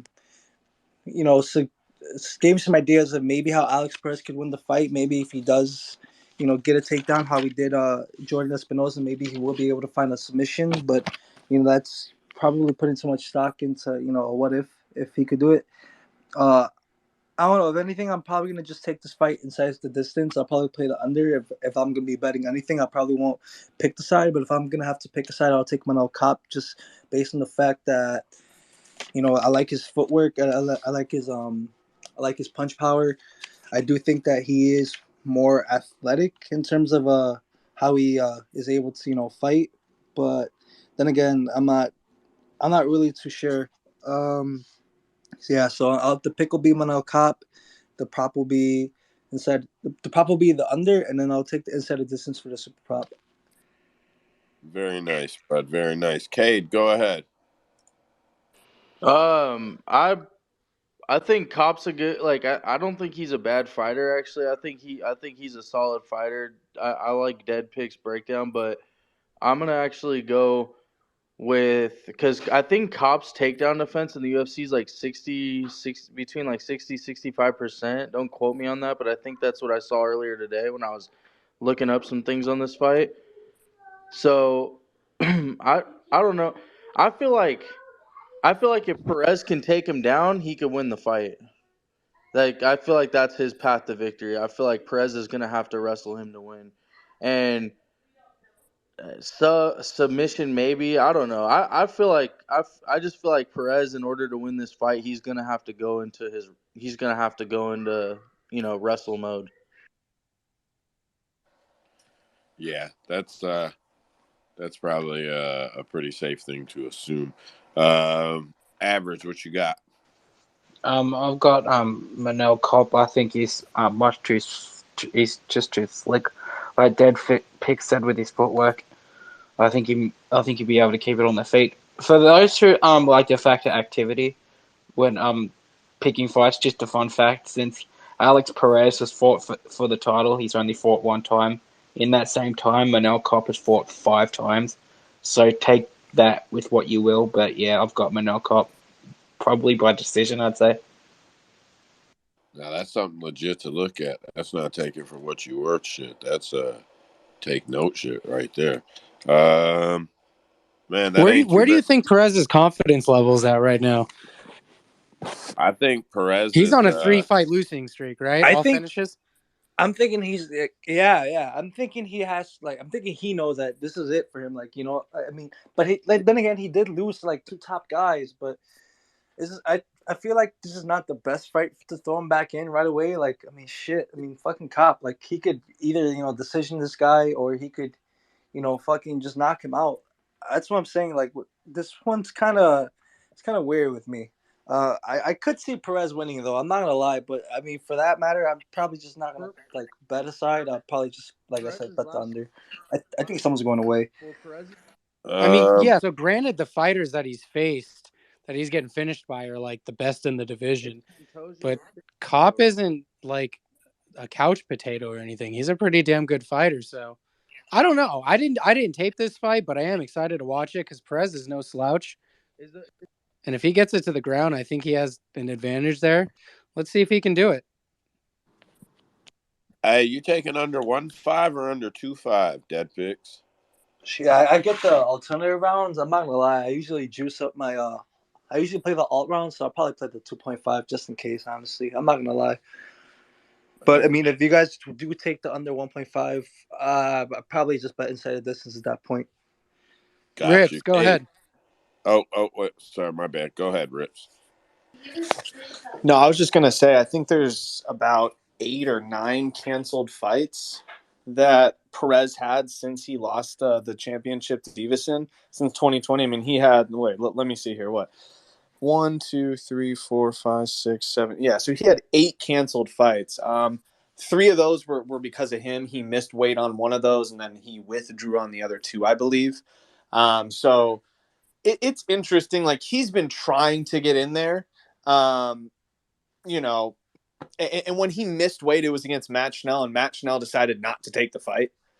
So, like the guy, like you kind of got to feel for him in just the sense that, damn, like even if he missed weight on just a technicality, like the guy freaking turned down the fight too. So it's just been tough for him to get in the cage. So, and the 2 times that he has gotten in the cage, his last 2 times, it's ended in a minute and a half and a minute and 57. So I mean, this guy's fought for a total time of 4 minutes in the last 3 years, and he's been finished twice. Um, so honestly, I think as long as he makes it to the second round, he's probably going to be somewhat happy here just to feel it out in the cage. But this has to feel like a setup spot for Cop. This has to feel like he could possibly be a next title challenger after Moreno faces whoever he's going to fight next. Maybe it is Cop, but I'm more inclined to think that this is probably going to set up Cop to be the number 1 contender. Nice. Cade, go ahead.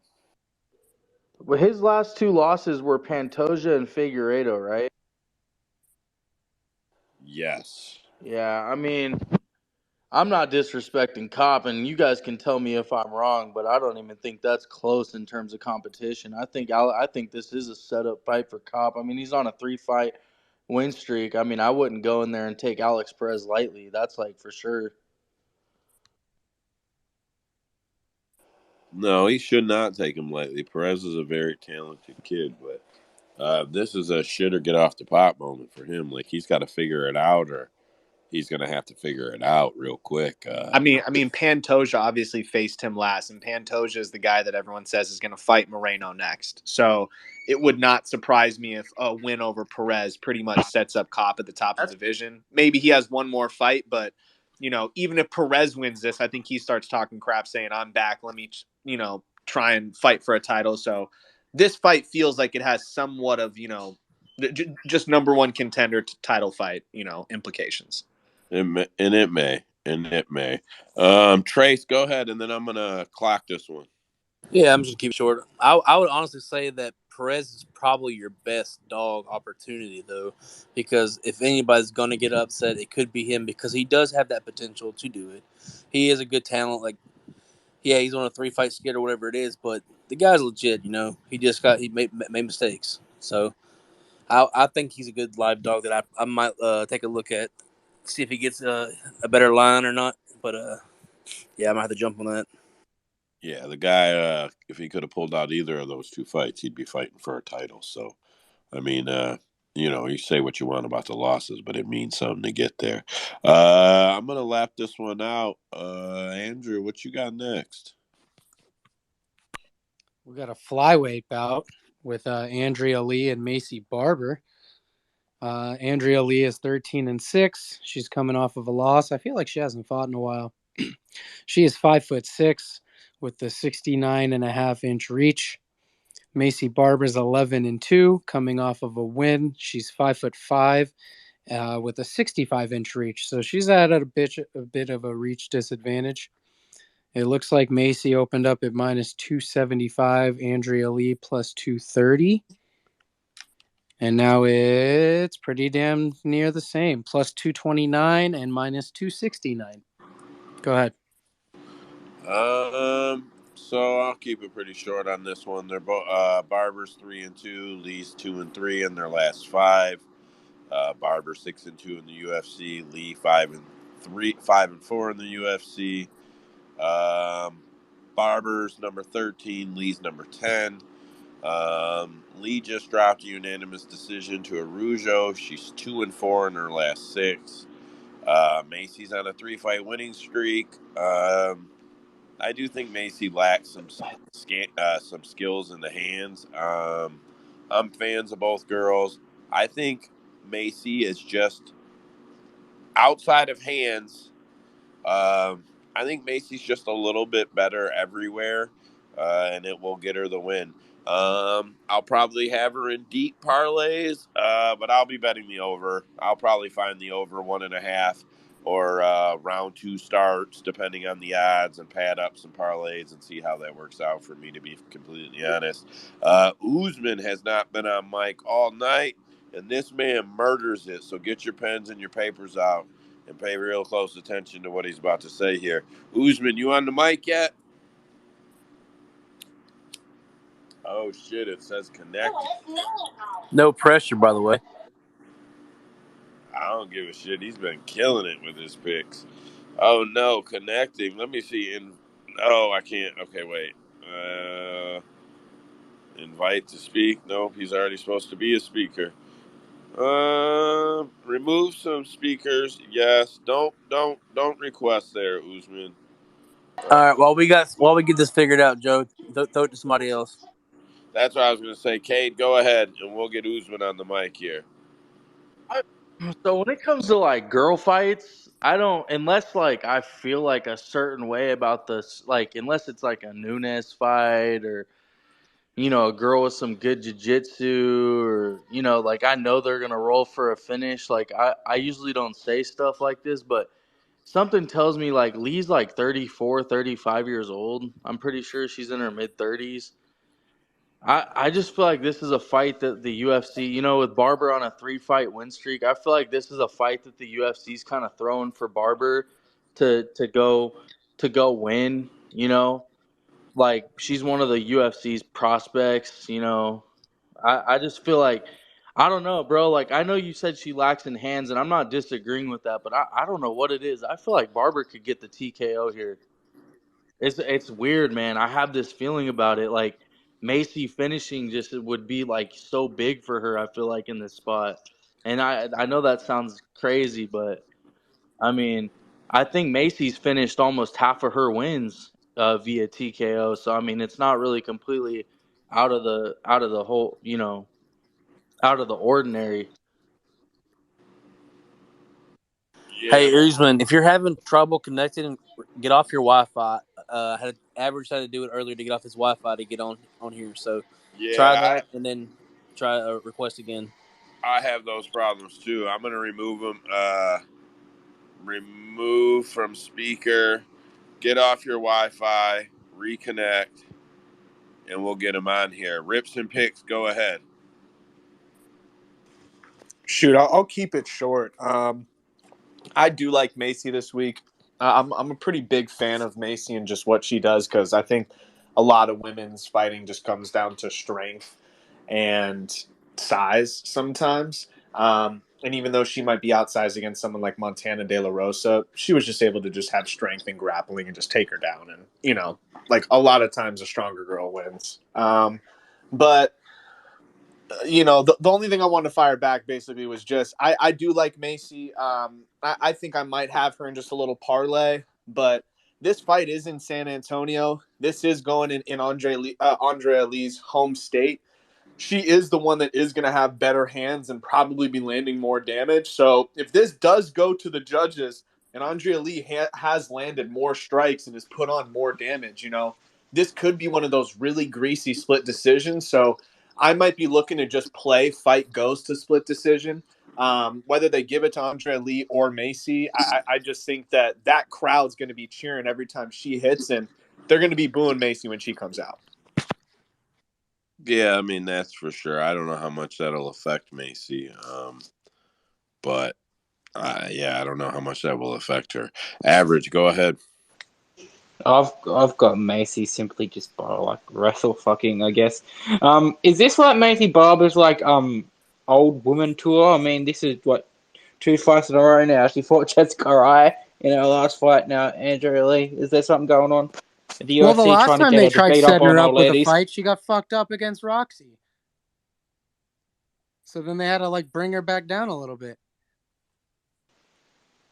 That is true, but didn't she injure her leg in that fight or something? She was getting beat up before that anyway. Yeah, I know, but I'm just saying, didn't she fuck up her Yeah, leg? she tore her ACL. But how old was she when she had that fight? She was only like what, 20, Andrew?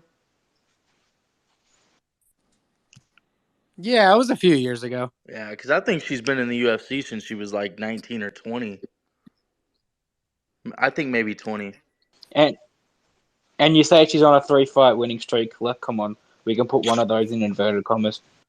Yeah, and by the way, when I was talking about the judges or people booing and stuff like that, I was more talking about the judges if it does go to a decision. I mean, we all saw last week Lerone Murphy against Santos. I don't know who you guys thought won that, and then Marvin Vittori versus Delize.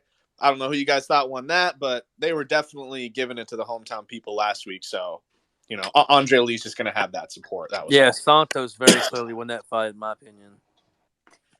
Man, we cannot get Usman on the mic here, and that's fucking devastating because the man put in the time on the tape work, and it just keeps saying connecting. I don't. If I adjust my connection, we'll lose the whole space. So I can't try to hop on my Wi-Fi to see if I can get him or nothing. Let me just try to add him as a speaker. Invite. I just sent him an invite. Give it one more try here before we move on, man. What about co-hosts? Have you guys tried giving them that for just at least the breakdown? There's already 2. Yeah, and it'll lock up. It'll start fucking up who can hear who. We figured that out. If your mics are fucked up, you got to stay off the co-host. We have figured that out. We know that for sure. If you got screwed up mics like Wes, none. I love Wes, nothing against him, but like when his mic would cut in and out, it would start to screw up who could hear who. So that's why Wes started stepping down from the co-host spots a lot, if I recall. Yeah. Yeah, just shit happens, whatever. All So, right, funny story for you. My brother actually went to an event. He has a mutual training partner with Andrea Lee, and so they both went. They were both there to see the same fighter, and my brother didn't know who she was, so he walked up to her and told her that she was a tall glass of milk, and and he tried to get her number, and she turned him down. He said, and his buddy's like, "Do you even know who that is?" He's like, "No." He's like, "Bro, that's Angela Lee or Andrea Lee." He's like, "You had no fucking chance there." So that's pretty fucking funny. And then he texted me and said, "By the way, even though she rejected me, she's probably gonna get her ass kicked this weekend." So he's on Macy Barber. Clearly not salty at all. Yeah, clearly. All right, we can't get Usman on, man. I'm bummed, but I'm gonna lap it out without him. There's a. I was just gonna say, I was gonna make a smart ass comment. Macy Barber scares the hell out of me. A chick that's sponsored by a knife company, don't fuck with her. Cade, go ahead before Nah, we lap this I know one you up. want to lap it, but you were dealing with Usman's when I talked about this fight. Am I? I mean, tell me, am I tripping, or is that a possibility I'm, that that could happen what's that? for Macy to get a finish in this fight? Like I feel like this is like a spot that like that could happen because I feel like that would just boost her career big time on a 3-fight win streak and then to come out on a finish. No, yeah, that's a very possible outcome. I mean, it's actually probably a likely outcome more than anything. I think either she pressure cooks her and gets her down and submits her. Yeah, man, that's pretty much what I see. I mean, her taking her down and submitting her. You know those stats that they show where they're like, okay, this fighter is this record as a favorite and this record as an underdog. I'd be curious to see that on the side of Andrea Lee because I always feel like when she's a favorite, she shits the bed, but whenever she's a dog, she'll surprise you and win. And just to throw it out there too, in 19 fights for Angeli, she's only been finished one time. It was by submission to give you guys some confidence there, but she does find a way Who to stick was it? around.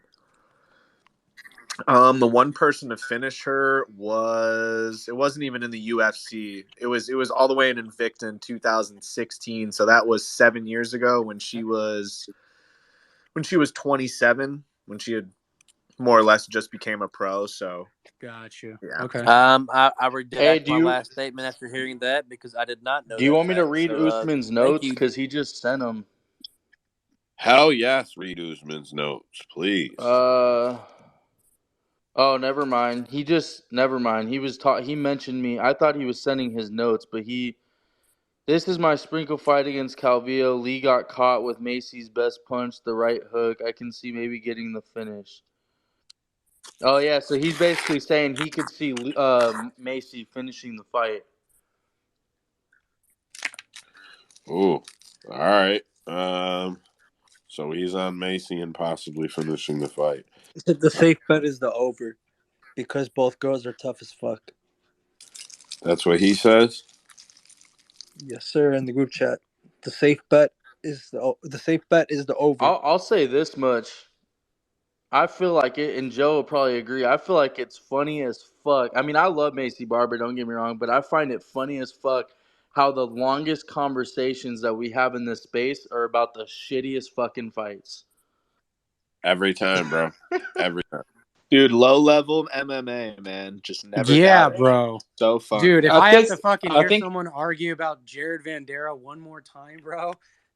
maybe because it's a possible level of uncertainty there. All right. Yeah, there's also there's also a certain level of no accountability because no one gives a fuck to talk about these fights 2 weeks from now. The main events will be talked about for months to come. You know what won't be talked about in 2 weeks? Haley Cowan versus who the fuck is she fighting? Yeah, that fight. Andrew, what you got next? Bro, they're all contender series fights now. It's insane, man. Sorry, people. One more thing. The sprinkle by Usman was we call it sprinkle Lee by sub. That was a sprinkle. Sorry. That's the last thing from Usman. Sprinkle Lee sub. You traitor motherfucker. Anyway, Andrew, what you got next? We're going up to featherweight. We got Nate Landwehr versus Austin Lingo. Austin Lingo had a canceled fight last week, and now he gets Landwehr. Jesus, that's a tough fight. Landwehr is 16-4, coming off of a win. He's 5'9" with a 72-inch reach. Austin Lingo's 9-1, also coming off of a win. 1 inch taller and a 2-reach disadvantage at 70 inches. It looks like Landwehr opened at minus 230, plus 195 for Lingo. And then currently, Lingo is plus 190, Landwehr minus 225. I have absolutely nothing on this fight. What have you done for me lately? Landwehr's 3-2, Lingo's 4-1. Lingo is 2-1 in the UFC. Landwehr is 3-2 in the UFC. Yeah, this was Usman's other fight. So maybe while he posts some notes in the chat, since we can't get him on here, Go ahead, average. Can I just say that this is so disappointing because the initial matchup I was so excited for. I was so excited to watch Nate Landwehr versus Bruce Leroy, man. Oh my gosh, when that fight was cancelled, I had the shits. Um, I've got Nate. I've got Nate all day. I think he just fucks him up, you know. I like Landwehr. Nate, the train in the UFC. Mama didn't raise no bitch. Let's go. All right, fair enough. Fair enough. Anybody else on this fight? Man, Dude, that is some of the best shit on the mic after a fight, though. I will say, Nate, the train in the UFC, baby. That shit gets me every time. he's all right. I like Nate. He's all right. I'm waiting to see if we get Usman's notes here. The only thing I will say is he has only won as an underdog. I think he's lost every time. He said he wasn't on this fight. So no, interesting.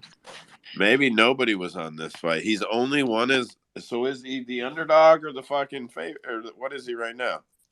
No, he's the big favorite this week. I'm saying his only fights he's won was Onama underdog.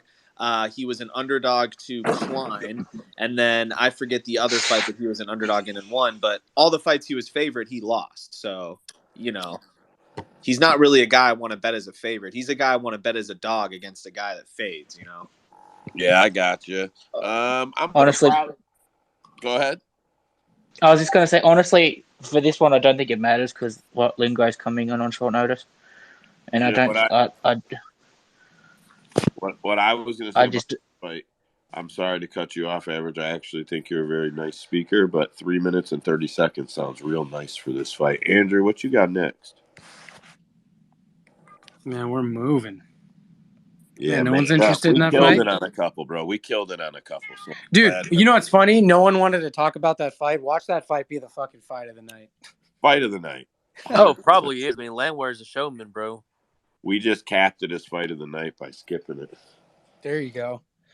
All right, we have a bantamweight bout. This should be an interesting fight. We got Holly Holm coming off of a long layoff against Yana Santos, also coming off of a long layoff as she just had a child.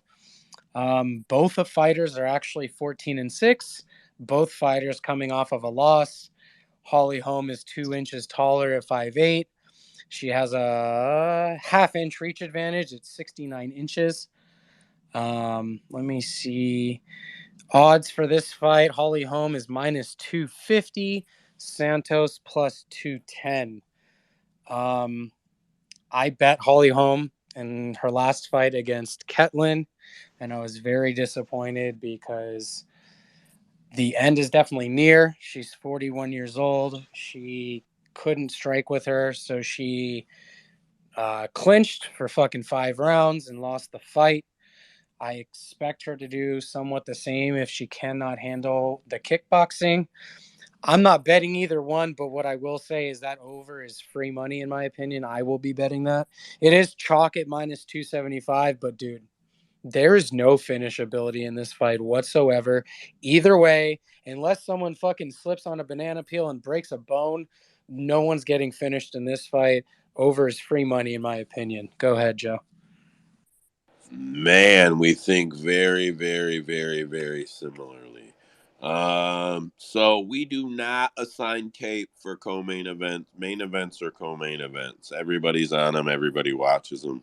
So just a little bit of opinion, more fun. Too much accountability, like I was saying. No, I'm joking. That's not why. Holly Holmes 3-2, Santos 3-2. In their last 5. Santos, for what it's worth, is 4-3 in the UFC. Home is 7-6. So Home is number 6. Yana is number 8. Home is pound for pound number 14. I don't even know how that's fucking possible, to be honest. I'm sorry. So what I've got on this fight for you is some MMA math. So if you're really good with numbers, start crunching these in your head. If you're not, write it down or something. I don't know. So Holly Holm KO'd Irene Aldana. Then Irene Aldana TKO'd Yana. Caitlin Vieira has been TKO'd by Irene Aldana, then dropped a decision to Yana, but beat Holly to a split decision. So, if you wrote all that down and you did all the pluses and the minuses and shit, what that would equal is bet the over. That's actually what my note says. It says, so if you add all of that up, you bet the over and hope Yana doesn't get clipped. That's my note. Yeah, I'm with Andrew here. This is I put that my bet that I will probably parlay or that I will parlay somewhere is round 3 to start. Yes. Cade, go ahead. Yeah, I think the over is a good bet in that fight, but without watching any tape on this fight, because I really didn't, I won't even lie, but I've seen Holly fight a number of times. I've seen Yana fight a couple times.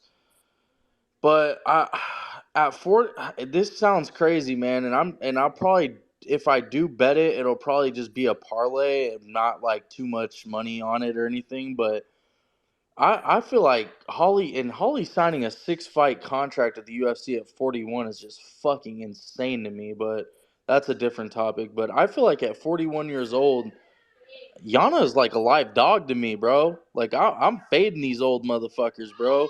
Because every time I bet them, I lose.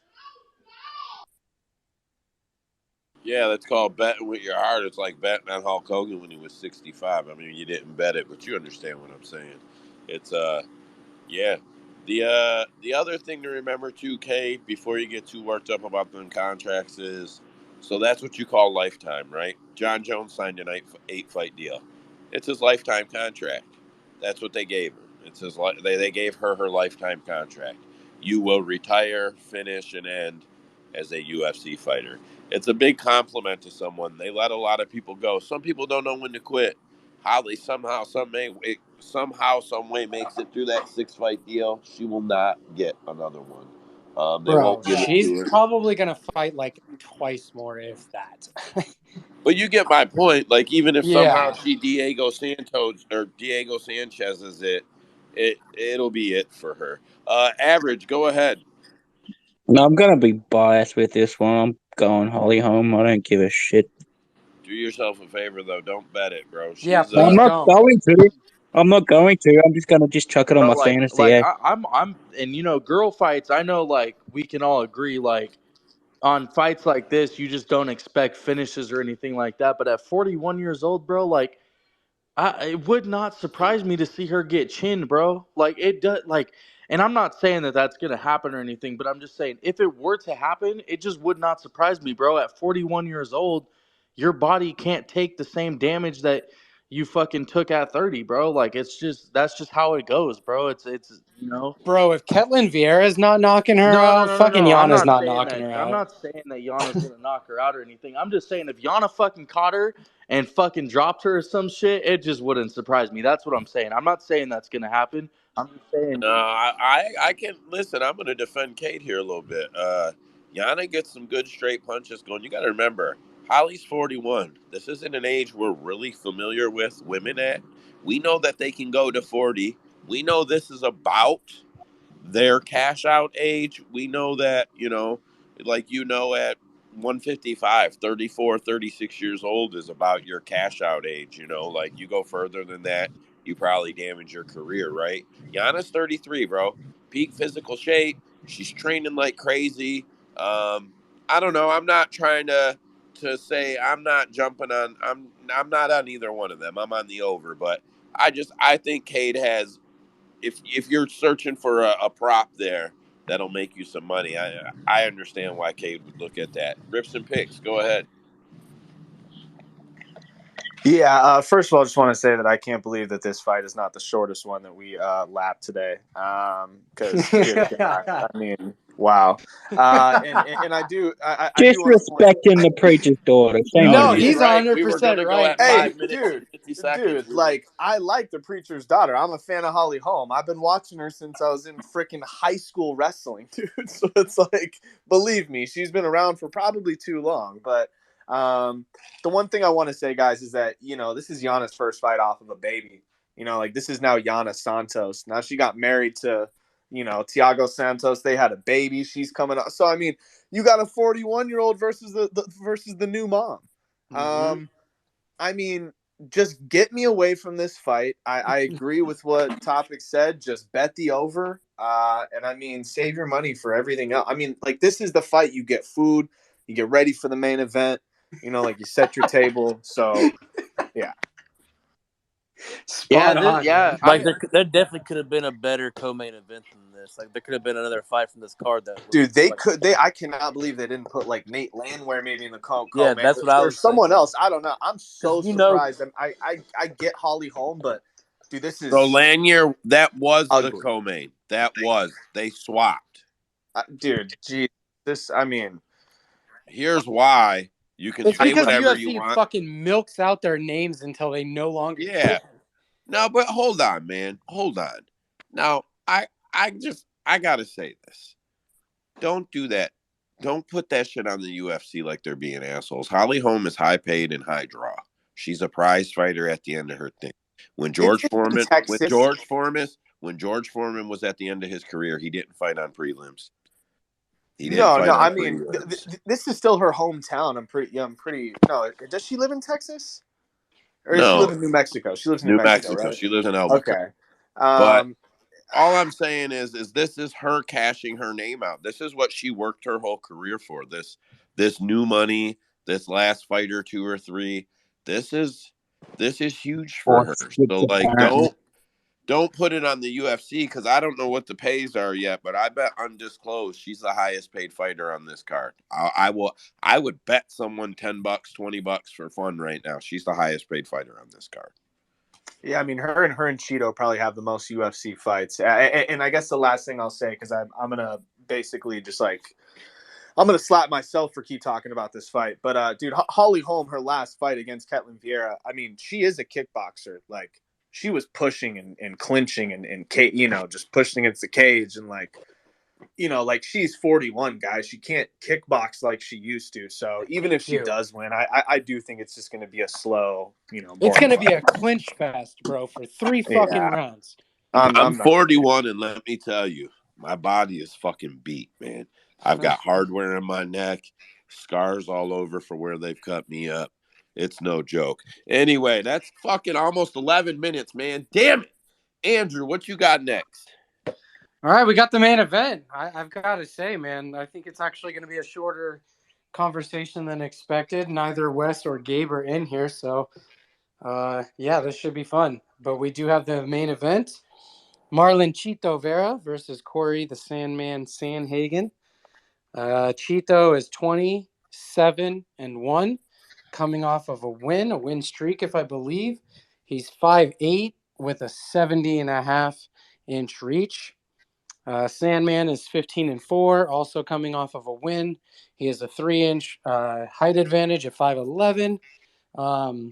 But it looks like Cheeto has the bigger reach by half an inch.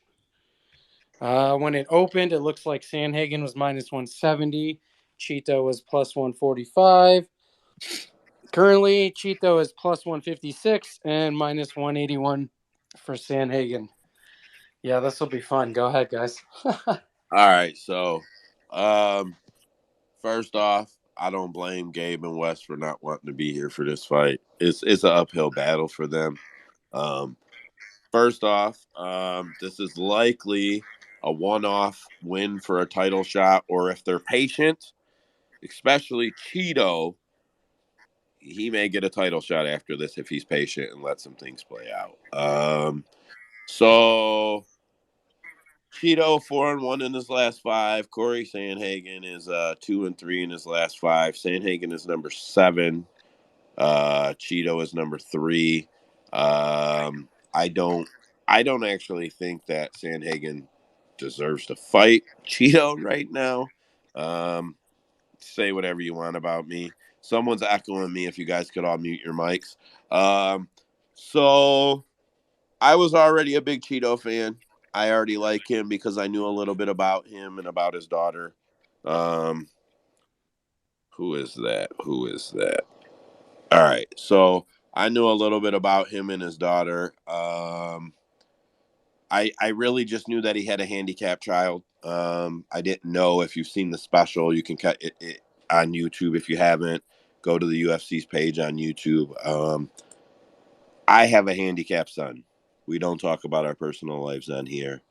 I have a low functioning autistic son who I raise and take care of every day. I am his person. Some of you may understand what that means, and some of you may not understand what that means, but I am his person. A lot of what was in Cheeto's documentary touches home very, very much for a guy like me. I know what it means to worry about someone or care about someone to the extent that what happens to them or for them or who cares for them after you are gone is a concern that you stress out about every day. Um, I pray for you that none of you ever have to experience it. Not that I wouldn't. I have any problem doing it for my son.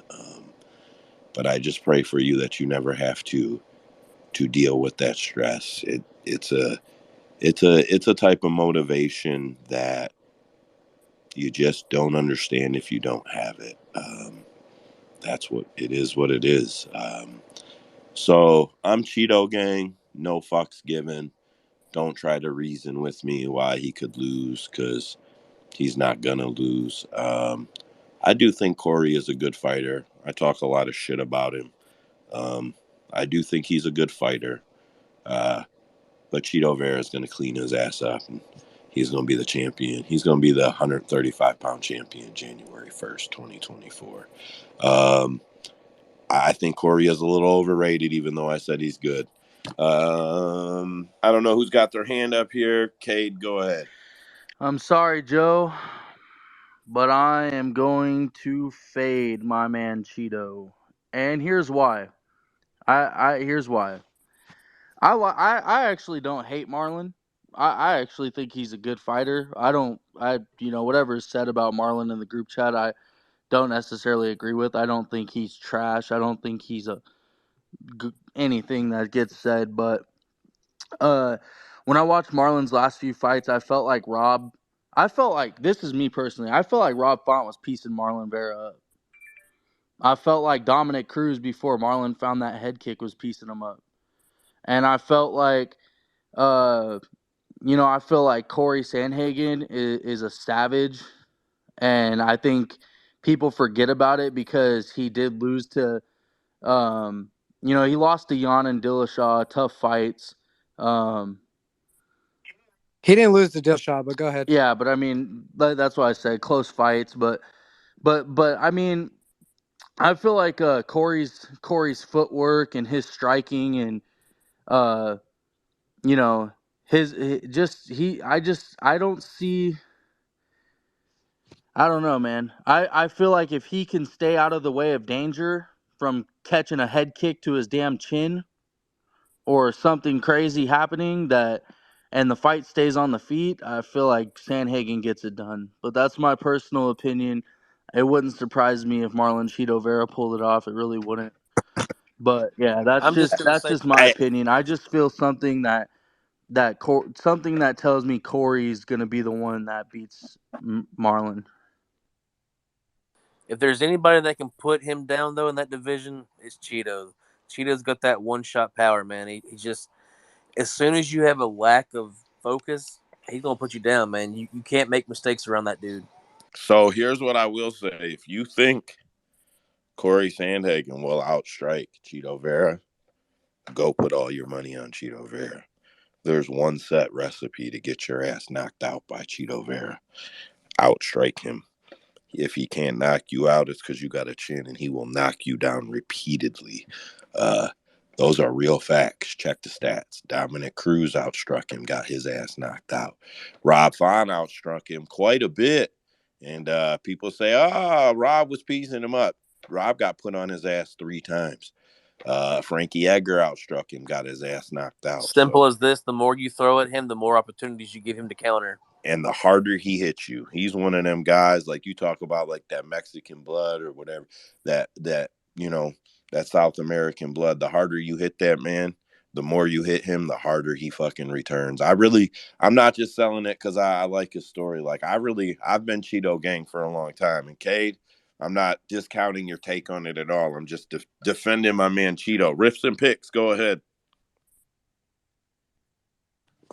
Yeah, I'm pretty sure one of the last times I came in here was Marlon Vera versus Dominic Cruz, and I am definitely with you, man. I'm a huge Cheeto Vera supporter. I was pretty adamant on Cheeto getting the finish, and yeah, to echo what you said, I mean, Rob Font I think landed 100 more strikes than Cheeto Vera, and he lost a unanimous decision. I mean, just think about that. That's pretty unbelievable. You know, a guy lands 100 more strikes and loses unanimously. The big thing that I don't think a lot of people talk about is, you know, he's coached by Jason Perillo out of Ruka Sport in California. I mean, they've had a lot of champions, man. You know, like Bisbing. They've had Rockhold. They've had a couple other people too. I can't Cyborg. even think of. Yeah, I can't even think about the top of my head, but a lot of good people come out of that gym and are trained by Jason Perillo. And you know, one great thing that Cheeto did in the Rob Font fight was Rob Font obviously likes to work and he likes to throw a lot. And they literally let Rob throw. That was their whole game plan, is let him throw. And the second Rob planted his feet, Cheeto would throw a hard leg kick or throw a hard counter hook or something.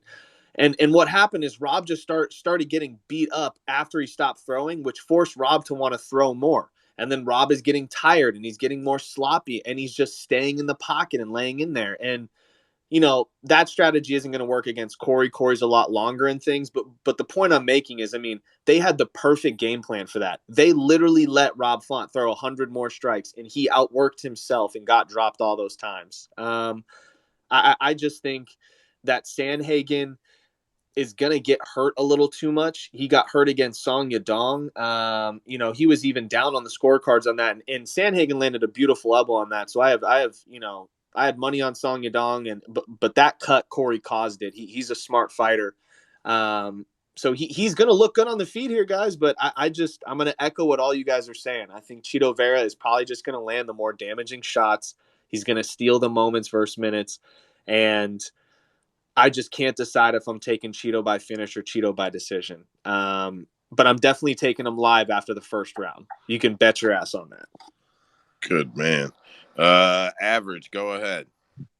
Um, just sort of like piggybacking on what you guys have been saying. I think that Sanhagen definitely has sort of more like he can give him like different looks in the striking department that his recent opponents won't. Like Dominic Cruz is more of like a headhunter these days. I think Sanhagen will go to the body a lot more. But the thing is, the fact that this is a 5 round fight definitely favors Cheeto because the longer the fight the fight goes, the more dangerous Cheeto Vera becomes. And when he hits you hard. I mean, like the Rob Font fight, I keep saying he made that dude look like he was put through a car crash. Like seriously, that dude has got some heat in his hands, and I think he gets it done. Either he finishes him or he drops the first couple rounds and gets the decision. Yeah, yeah, I agree. Trace, go ahead. Yeah, like one of Cheeto's greatest attributes is something that you can't even teach or train. It's he doesn't mark up. He doesn't show any swelling or bleeding or knots. Like when you look at him at the end of his fights versus the guy he's fighting, they went through a buzzsaw, and he still looks like right when he started. I mean, that right there is a bit like damages everything in the UFC. Like it's the main uh, focus point for judging. And if you look at two guys and one looks fresh, like BJ Penn was another guy that just never marked up. Like it's Usman, you need crazy. to. That's just genetic, man. That's not something you can teach. Trace, I'm so sorry to interrupt. Usman, you need to shut your phone off and restart it, probably. Um, yep, that would be my guess. I feel bad he can't get in, bro. He's one of the dudes. I was listening to you, Trace. I was listening to you. I'm sorry. I see Yeah, him you over there sounded like just it, now. buddy. He said, yeah, Sanhagen has great footwork, but stands right in front of you when he throws. That's why he absorbs so much. Cheeto I'm guessing Cheeto will find the spot is what he's really trying to say. So I guess it sounds like he thinks Cheeto knocks him out as well. Yeah. I I think do it's kind too, of bro. I crazy know too. Usyk. Oh, my bad, Tom. I didn't mean to cut you off. Go ahead. No, the one thing I wanted to say is so the Rob Font fight. Um, I know people argue about the volume and stuff, but when you look at the Rob Font fight statistically, it's very clear how he lost it. He got knocked down 3 times. He did not knock Marlon Vera down, but he threw so like Cheeto landed only at 56%, right? He threw 246 strikes, landed 133. That's not a great percentage or anything, you know. It's not. But Rob Font outlanded him by 123 strikes. He landed 256, but he threw 496. When you miss 250 punches, well, 240 exactly. It doesn't matter if you didn't impose damage. You're gonna lose a fight. You look like shit just swinging at the air. So like that's important to remember too. Like he really outclassed Rob there. He didn't. Rob threw and threw and threw and threw, and Cheeto did not absorb that shit. Yeah, I don't know. It's just important, like if you're looking at the fight, to view it that way because that's what happened. Yeah, and just random fact I was just going to throw in there. I think it's pretty funny is that Cheeto Vera is actually younger than Corey Sandhagen, which is actually kind of blows my mind. I mean, this guy literally has twice as much experience, twice as much octagon time. You know, just all of everything that you pretty much want. And it's just crazy that he's actually still younger than Sandhagen. So, you know, anyone that's saying Sandhagen's still coming into his prime, like Cheeto's actually still getting better. This guy might even look better than the last time we saw. So, which if you actually look at Cheeto's first fight in the UFC, he might actually be one of the most improved fighters I've ever seen. I saw somebody talking about that, and I completely agree. Yeah, except for maybe Charles. It's a tough race there though, and that's a really big compliment coming from me. A really big compliment coming from me. Um, but yeah, it's a he's definitely in top arguments there for that debate. Anybody else got anything on this fight? If not, we can lap the card out and move on. I do have a hot topic. Rod Tang is out of his fight this weekend. Yeah, is he? Yep, I just seen somebody post it 37 minutes ago. No shit. Well, that's fucked for them. That was the headline, right? I have to imagine that dude's a fucking draw right there. He's insane. Yes, he is. All right, I'm going to open up segments. I've been filling that out different. Tonight we've got the roster watch, some upcoming fight watch. I did something that's really short, a little different. Upcoming events that were announced. I'll only take a second to run through. Dirt sheets. I never go more than the top 10. We've got about 6 of them on top. We got 6 of them on queue here, or on topic. And then I got a closing topic here. So, roster watch was not very busy as far as the UFC roster watch account goes. Last space was on the 14th, and their last post was on the 14th. So, yeah, not much to report from them. However, Kyler Phillips has been suspended by Nevada State Athletic Commission due to testing positive for Osterin. Darius Flowers has been suspended by Nevada State Athletic Commission for the same violation, but I can't find a connection. Like I can't find. They're not in the same gym. They're not from the same town. They don't seem to have the same training partners. I can't really find a connection. They're making it sound like they were suspended together, but I don't know. I don't know. Whatever. I can't find a correlation between the two of them. Denzel Freeman won a contract after his performance at PFL Week 6. Yep, that's all I got for the roster watch. I don't know if these people were already part of the PFL Europe that got announced, but fighters include Dakota Dachiva, Simon Powell, Ali Talib, Connor Hughes, Dom Wooding, Francesco Nuzzi, Franz Malambo. They were announced to be part of PFL Europe, but I don't know that they have any fights lined up. Unless anybody else knows anything about any fighters being dropped or picked up, I'm gonna move right on past that. I see no hands. So upcoming fights. Obviously I credit the roster watch because I say that I literally check it. I also use SureDog for that. For upcoming fights, I use Marcel Dwarf. He's a great follow. I'm sure most of you guys follow him. I follow the Bellator Zone, and then I check a couple of the MMA Fighting, MMA Report, Junkie. I use their roundups and stuff. So like that's where I get all this stuff. I only tell you guys that because I want to credit the people who do it. I don't credit each of them individually because I scour their sites and take bits and pieces. But the MMA roundup when they do it is most helpful.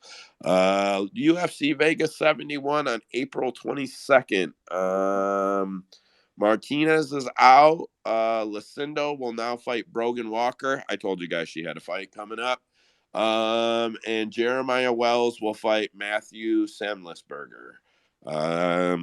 Yeah, neither one of those are fights I'm overly excited to talk about.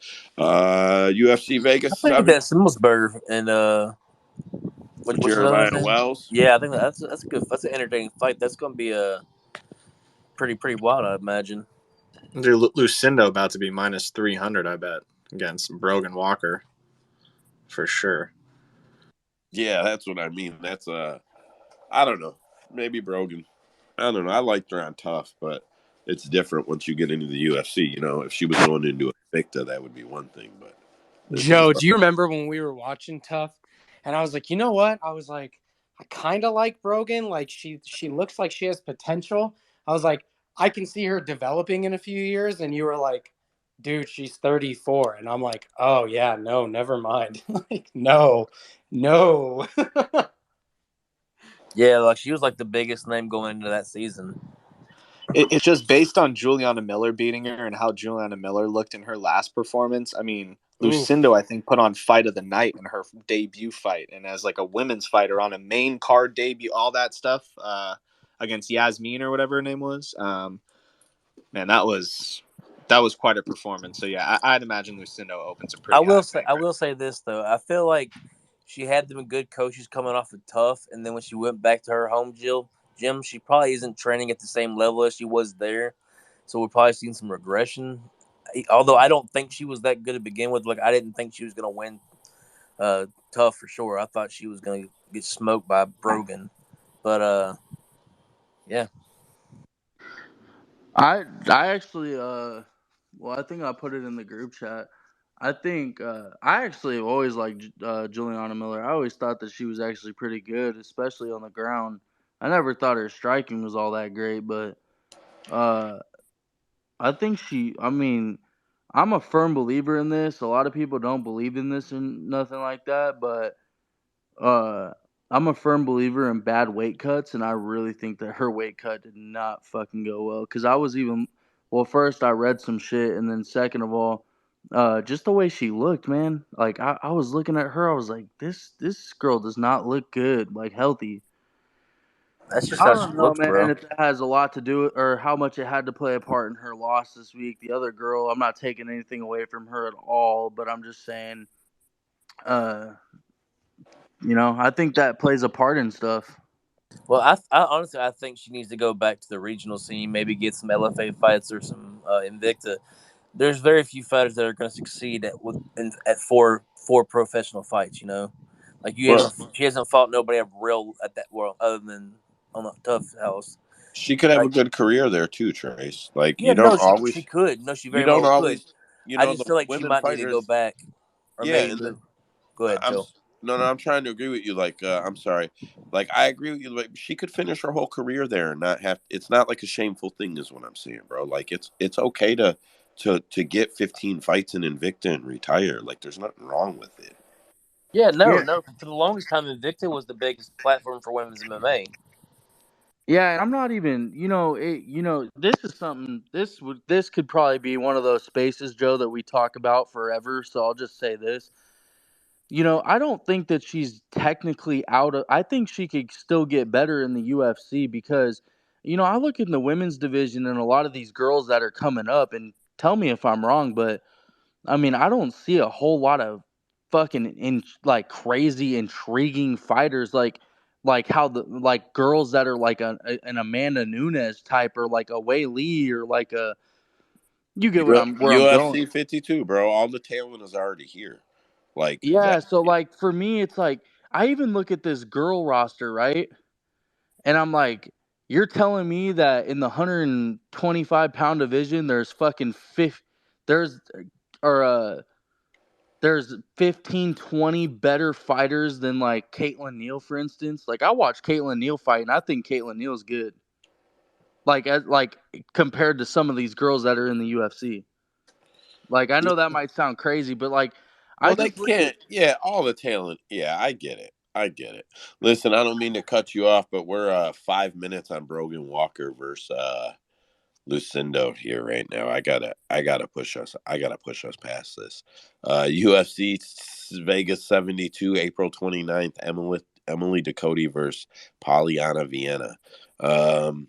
Yep, everybody likes Polyana, so I'm sure that fight will be the most infamous conversation of all of April. I'm fucking certain of it, and I do not look forward to it. UFC 288, Matt Frivola, Drew Dober.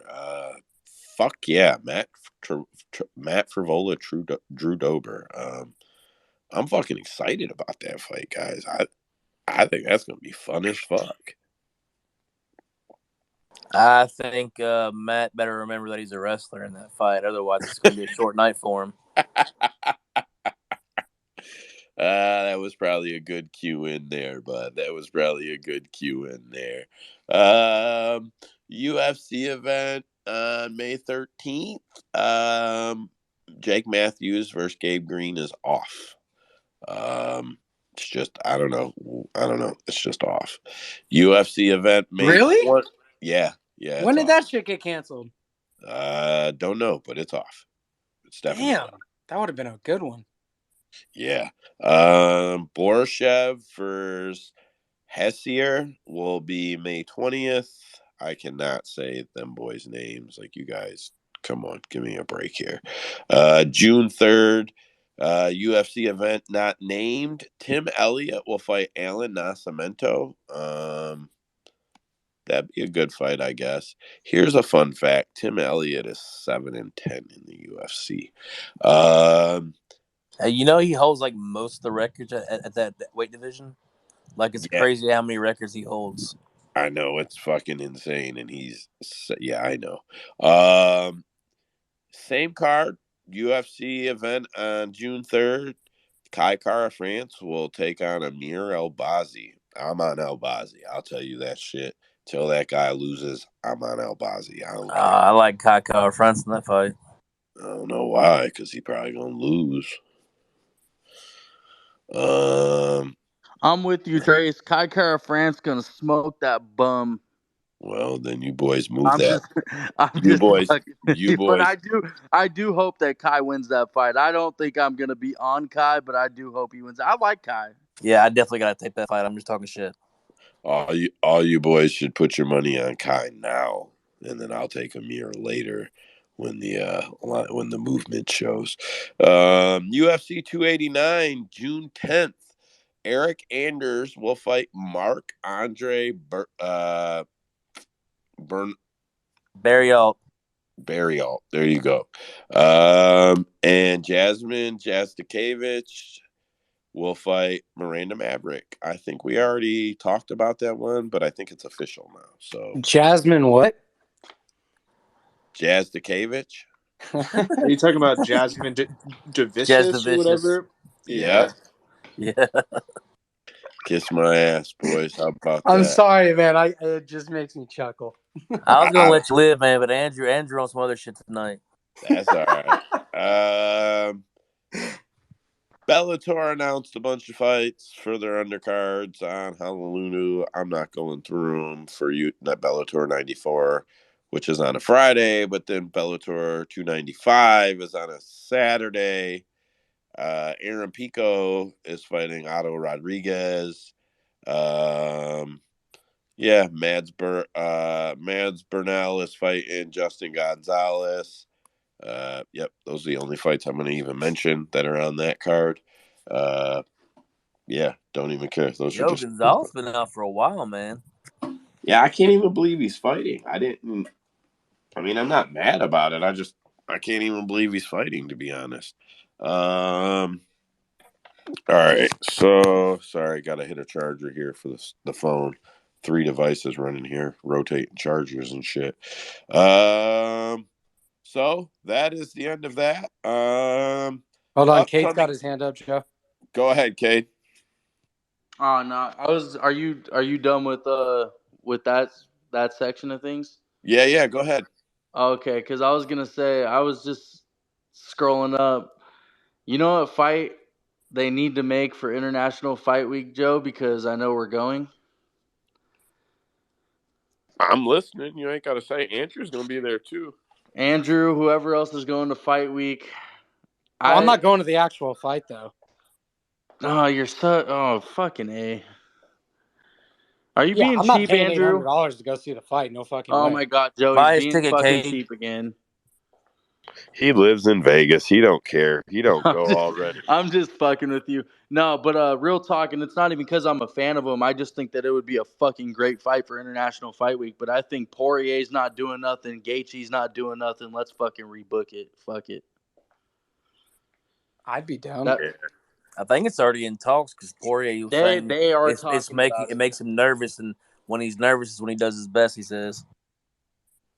Well, they're actually good friends. So I don't even know how if they really want to fight each other. But I think they both know it has to be done. Dude, they've Hey, already real fought each quick, other. what week is International Fight Week again? July 8th July is 8th. the 290 is July 8th. It's the days leading up, July 4th to July 8th. Andrew, I'm probably coming out Monday night or Tuesday morning, bro. How much of the week are you off? I mean, I can take time off. That's not a Yeah, I'll be problem. able to tell you by the end of like next week what days I'm coming out and shit. I don't know how Yeah. much you want to hang out, but fuck, we're looking forward to hanging out with you. Hey, if I can get out of work, that's perfect. Like, I'll take an excuse to get out of work for sure. Hey Joe, I do. Speaking of it, before you move on, I do need you to tell me when you're gonna buy your fight ticket. I think I'm just gonna go to the fight, bro. Look. I'm a fan of the UFC and everything, but I don't need to pay fucking $600 to go fanboy the fuck out and get autographs and shit. I just don't. Yeah, bro, just grab your pass to UFC X, and on the low, on the second day, we'll get you some VIP, bro. Just we we'll figure it out. All right. So yeah, just get the regular pass and just fucking go check out UFC X. Let it be what it is. You know some of the media guys. You'll be able to hang out on Media Row and talk to some of them guys and shit. Your experience would be a lot different than ours, bro. It'd be sweet for you. You should definitely still. Yeah, I'll probably buy like that $25-$30 ticket just to get me in the door. Yeah, and you're going to the Hall of Fame with us and shit, right? Yeah, I'll go to all that. That shit's chump change. But I'm just talking about the VIP pass for X. Yeah, I got you. You hanging out with your buddies, or you tailing us for the trip? I don't think I'm hanging out with anybody. I think I was gonna go do this trip with my dad, but I don't know if he's going. I might just roll with you guys like I've been talking about. Yeah, we'll let you, bro. I'll give you the whole itinerary as we book it. Anyway, upcoming events: UFC, the Road to UFC, season 2 or whatever the fuck they're gonna call it has been announced. It'll start in May. Oh, it is the second season, but it'll start in May.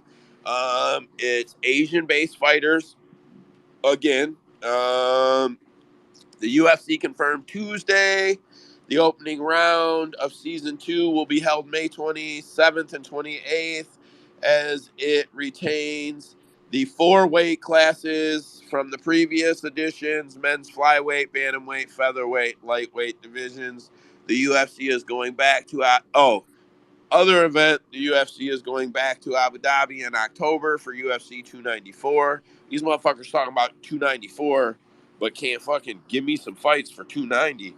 They can kiss my ass, all of them. PFL has announced that their regular season will begin on Thursday, June 8th, and will take place in Atlanta, Georgia at the Overtime Elite Arena. As usual, the regular season will feature 6 weight divisions, all ending in $1 million tournament. Here it is. One on Prime 8 has a new main event. They lost their main event.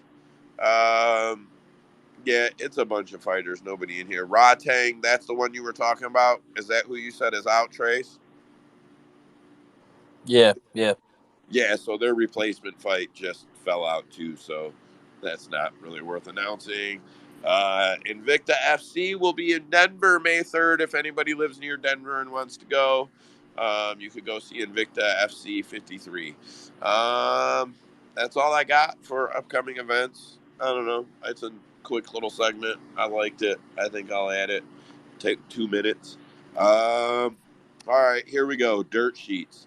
One championship fighter, Lurie Lapaskis, died at 27 years old after a motorcycle crash. Shitty story. Just sucks, man. Stuff's got to happen. He was 14-2, had a promising career. Was on a little bit of a stint in one, but still had a promising career ahead of him. And unfortunate events. Past that, Bilal Muhammad. Fucking Usman's not on the mic. God damn it. Be on my own in this motherfucker.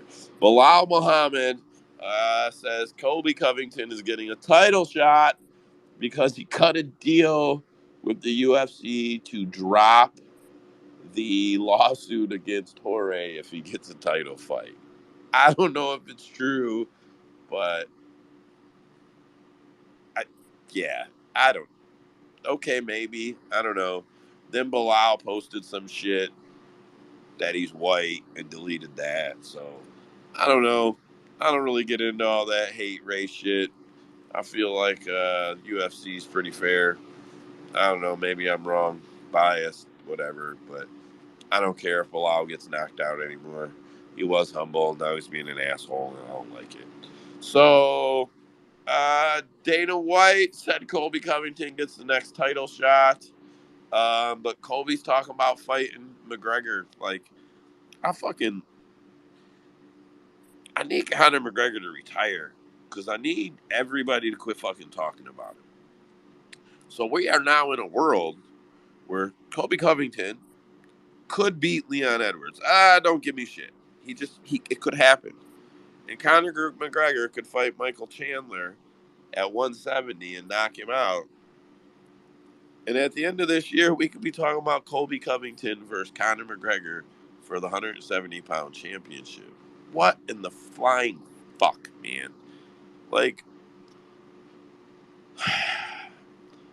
I hope Leon wins and I hope Chandler wins. Because I don't want to deal with that shit show.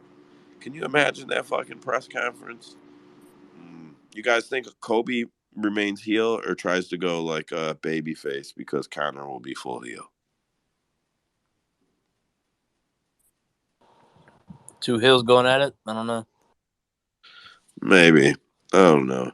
Dana White says the USADA situation with Conor, I don't give a shit. I don't play in that stuff anymore. He's full of shit because he controls the exemptions. UFC is working on Bilal versus Shavkat next.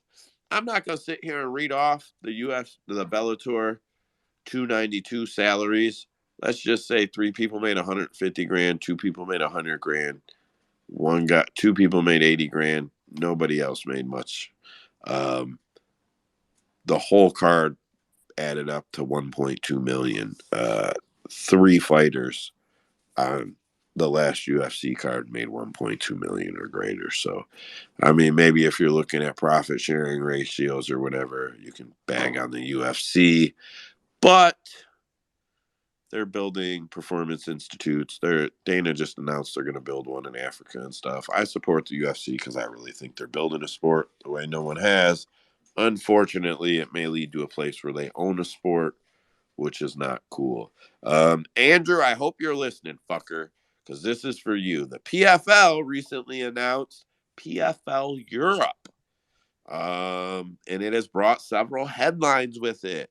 They have announced that it'll be 32 fighters from 14 countries over 4 weight classes fighting for 100 grand and a spot in the global PFL roster. I don't know. So is it like USA? And I don't know what these fuckers are doing. They announced a few weeks ago that One Times Bet will be their official sportsbook partner and that some of their fighters will get to be ambassadors for the brand. Then they announced a deal with Proper 12 to be their official whiskey partner. Then they announced a deal with Just for Men to be the official beard color of the PFL. I can't make this shit up, man. I don't know. And when you're at the PFL fights, you're going to be able to get free samples of Just for Men beard coloring. Dude, I can't. This is real. I'm not making this shit up. I swear to God. You'll be able to just be walking through the fights and be like, you know what? I'm feeling a little gray, so let me get some of that brown over there. I'm gonna go in the bathroom. Like, what the fuck? Former Ultimate Fighting Championship title challenger Dan Hardy has joined the Professional Fight League at executive capacity, taking a director of fighter operations role for PFL Europe. So he'll be recruiting talent, and he says he'll help create stability of opportunities in Europe for European fighters. Bellator has a lot of success in Europe. I'm sure PFL will too. Francis Ngannou has also implied that while he has implied that he's close to deciding where he's going to sign PFL or one, but it seems like all things are pointing at one. He just wants to box first. That's all I got for the dirt sheets, guys. So closing topic. Last thing I got is a tweet by Andy Hickey. Leroy Christian Duncan debuting at UFC 286 makes 13 active Cage Warrior champions in the UFC. He is the 37th Cage Warrior champion in the UFC. 5 have fought for UFC titles. 2 have won world titles.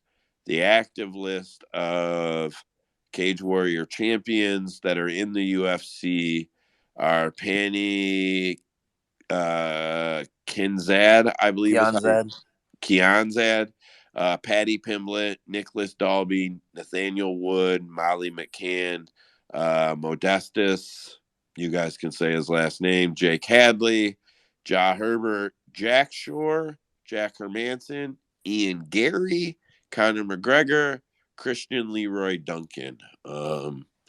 Man, not a not a bad fucking list of talent to have to say came out of your organization fighting in the UFC right now. That was the real shame of the last card, man. Is that we didn't get to see all that he could do, man. That dude's talented. Yeah. Is that the guy you were talking about a couple spaces ago, or no? You were talking about someone a couple spaces ago. Who are you talking about? Christian Leroy Duncan. Is he someone's training partner and you were telling us he had a fight coming up, Trace? Was that him? Nah, I don't recall. Yeah. I did No, tape it on wasn't him him. last Leroy week. Duncan. He just fought against Dusko Yeah, Todorovic yeah, I did tape just on last him, and Saturday. unfortunately, he got injured. But you Yeah. saw where Yeah. that fight was going. Oh, 100%. I mean, Yeah, Dusko's been a man, guy I've faded multiple times, and yeah, I mean, to see his knee go like that, I mean, it didn't surprise me, but absolutely hate to see it. Yeah. for sure. All right. One more tweet by Andy Hickey. He's a good follow. Oh, I've actually Joe, That guy I was talking about was Anthony Cassar. That's what's his That name? is Training who you part. were talking about. He's a heavyweight, but no, that dude will be fucking legit when he makes it to the UFC because he's gonna make it. I That think dude's he I think Penn he State just had a wrestling. big announcement, Trace. If he did, I didn't see it. I thought because right That's after I Bo heard you Nichols' main talk about training him, partner. yeah, that's the guy. I think he's got a fight somewhere now. Maybe not UFC, but I think he just got a fight booked. No, he's not in the UFC yet, but he's if that dude stays at heavyweight and like grows into like true heavyweight body, that dude he's arguably a better wrestler. I mean, he's for sure a better wrestler collegiately than Curtis Blades, but I think if he can put it all together, he'll be a better wrestler in MMA than Curtis Blades. Nice, nice. One more tweet from Andy Hickey. I have talked to Andy. He knows I use his tweets. He thinks it's pretty kick ass. And I've only used probably half a dozen to this point. I've always credited him. He says he moves around for his job, but in a couple weeks he hopes to be able to join us and get in on the space. So that'd be pretty cool. See what he's got to contribute. But here was a cool tweet that he put out.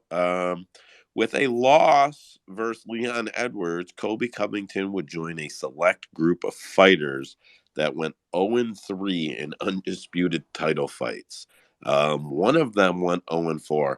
I'm not going to do it like we sit here all night, but any of you guys can name the guys that went 0-3 in title fights? Can any of you guys do that? Is Kenny Florian one of them?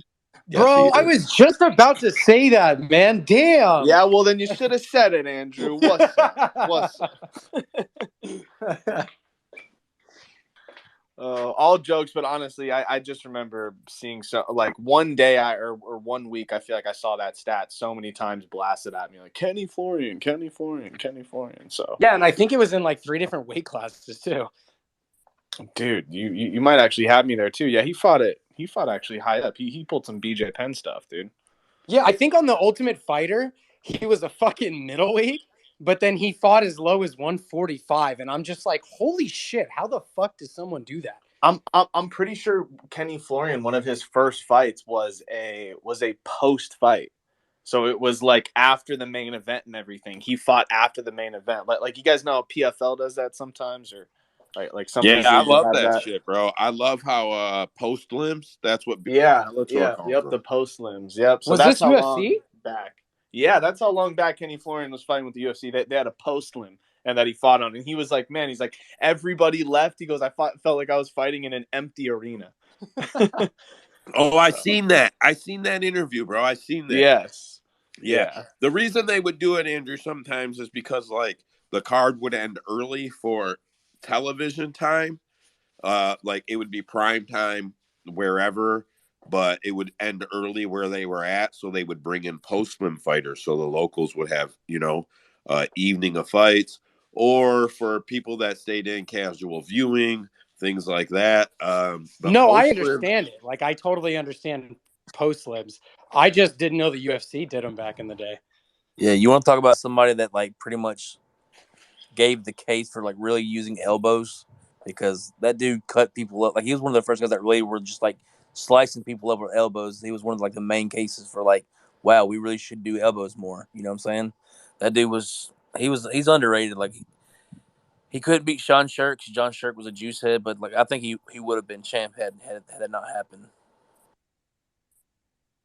Big fan of Kenny Florian. I wish they would have took him back. I know he had some I think it was plagiarism that he got accused of, or he did plagiarize somebody's stuff when he To worked for be the. honest, man, the freaking UFC has a monopoly on talent. Like they had to release some guys like freaking Kenny Florian or some of these other guys just to give other yeah, promotions a voice. No, there's no, You a no, know what no. I mean? reason. Kenny retired, but he was commentating for the UFC for a while. Him and Anik actually Anik started out with him originally on fight nights.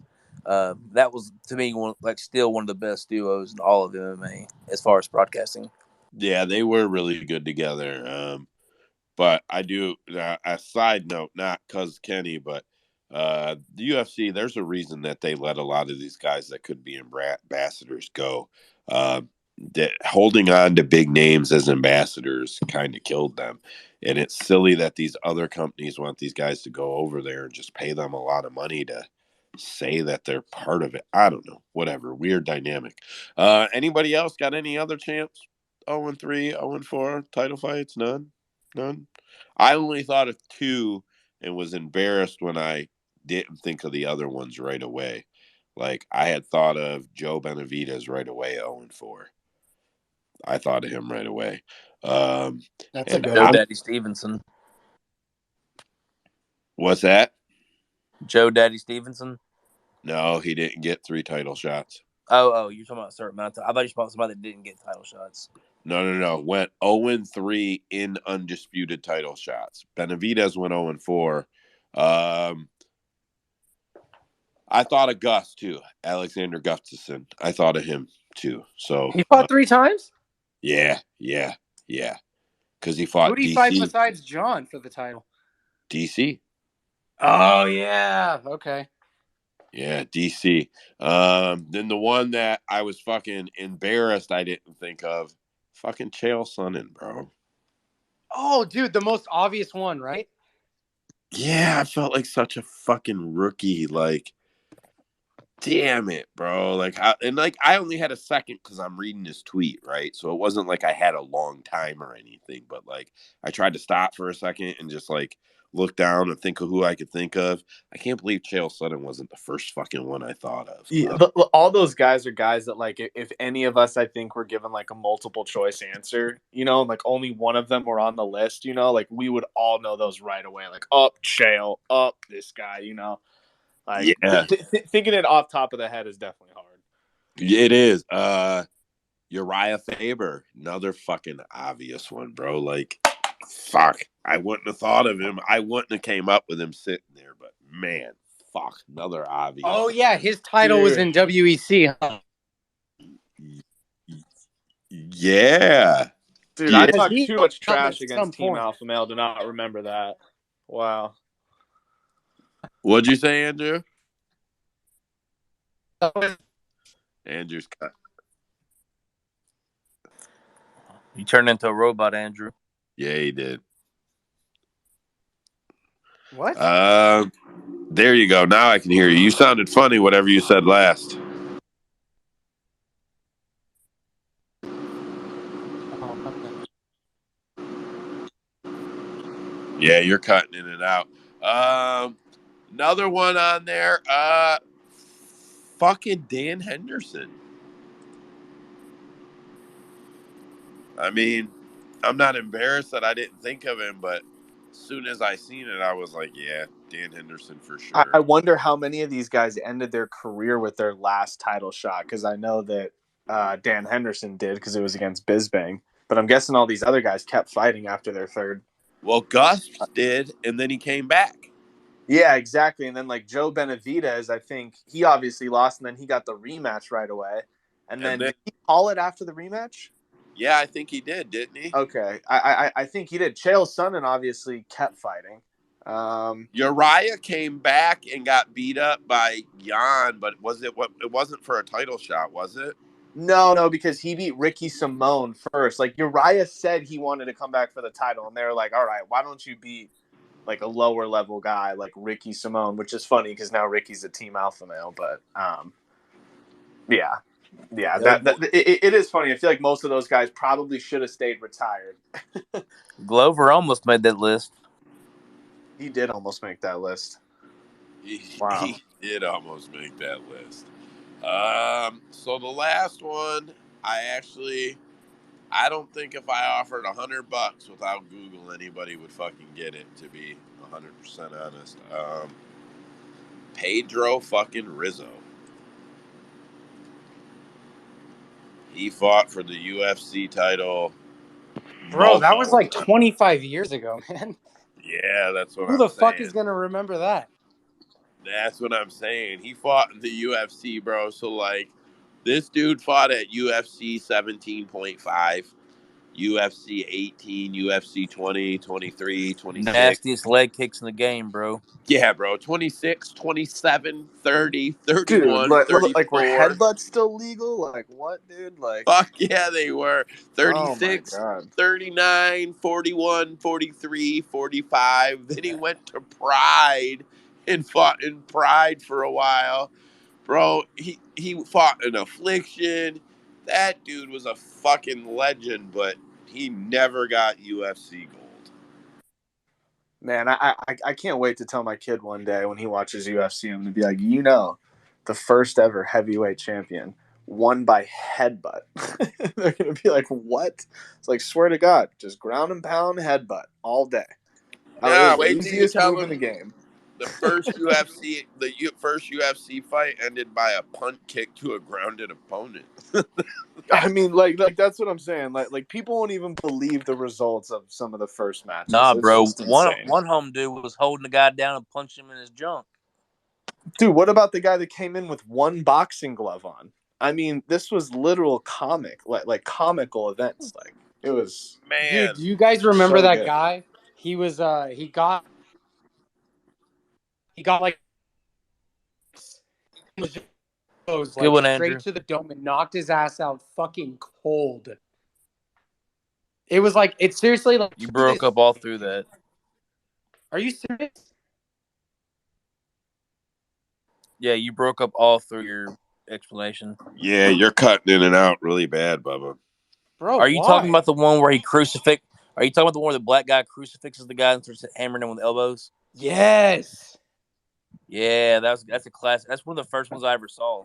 Dude, 25 years later, and that's still one of the most vicious knockouts I've ever That's seen. Gary Goodridge, isn't it? Dude, he had him like flipped over and he was on his back. Like I almost want to call it like the accordion or something. Like I don't even know how to like describe that. Yeah, Like it I Yeah, I'm called pretty it sure like that a was reverse that was. crucifix, I guess.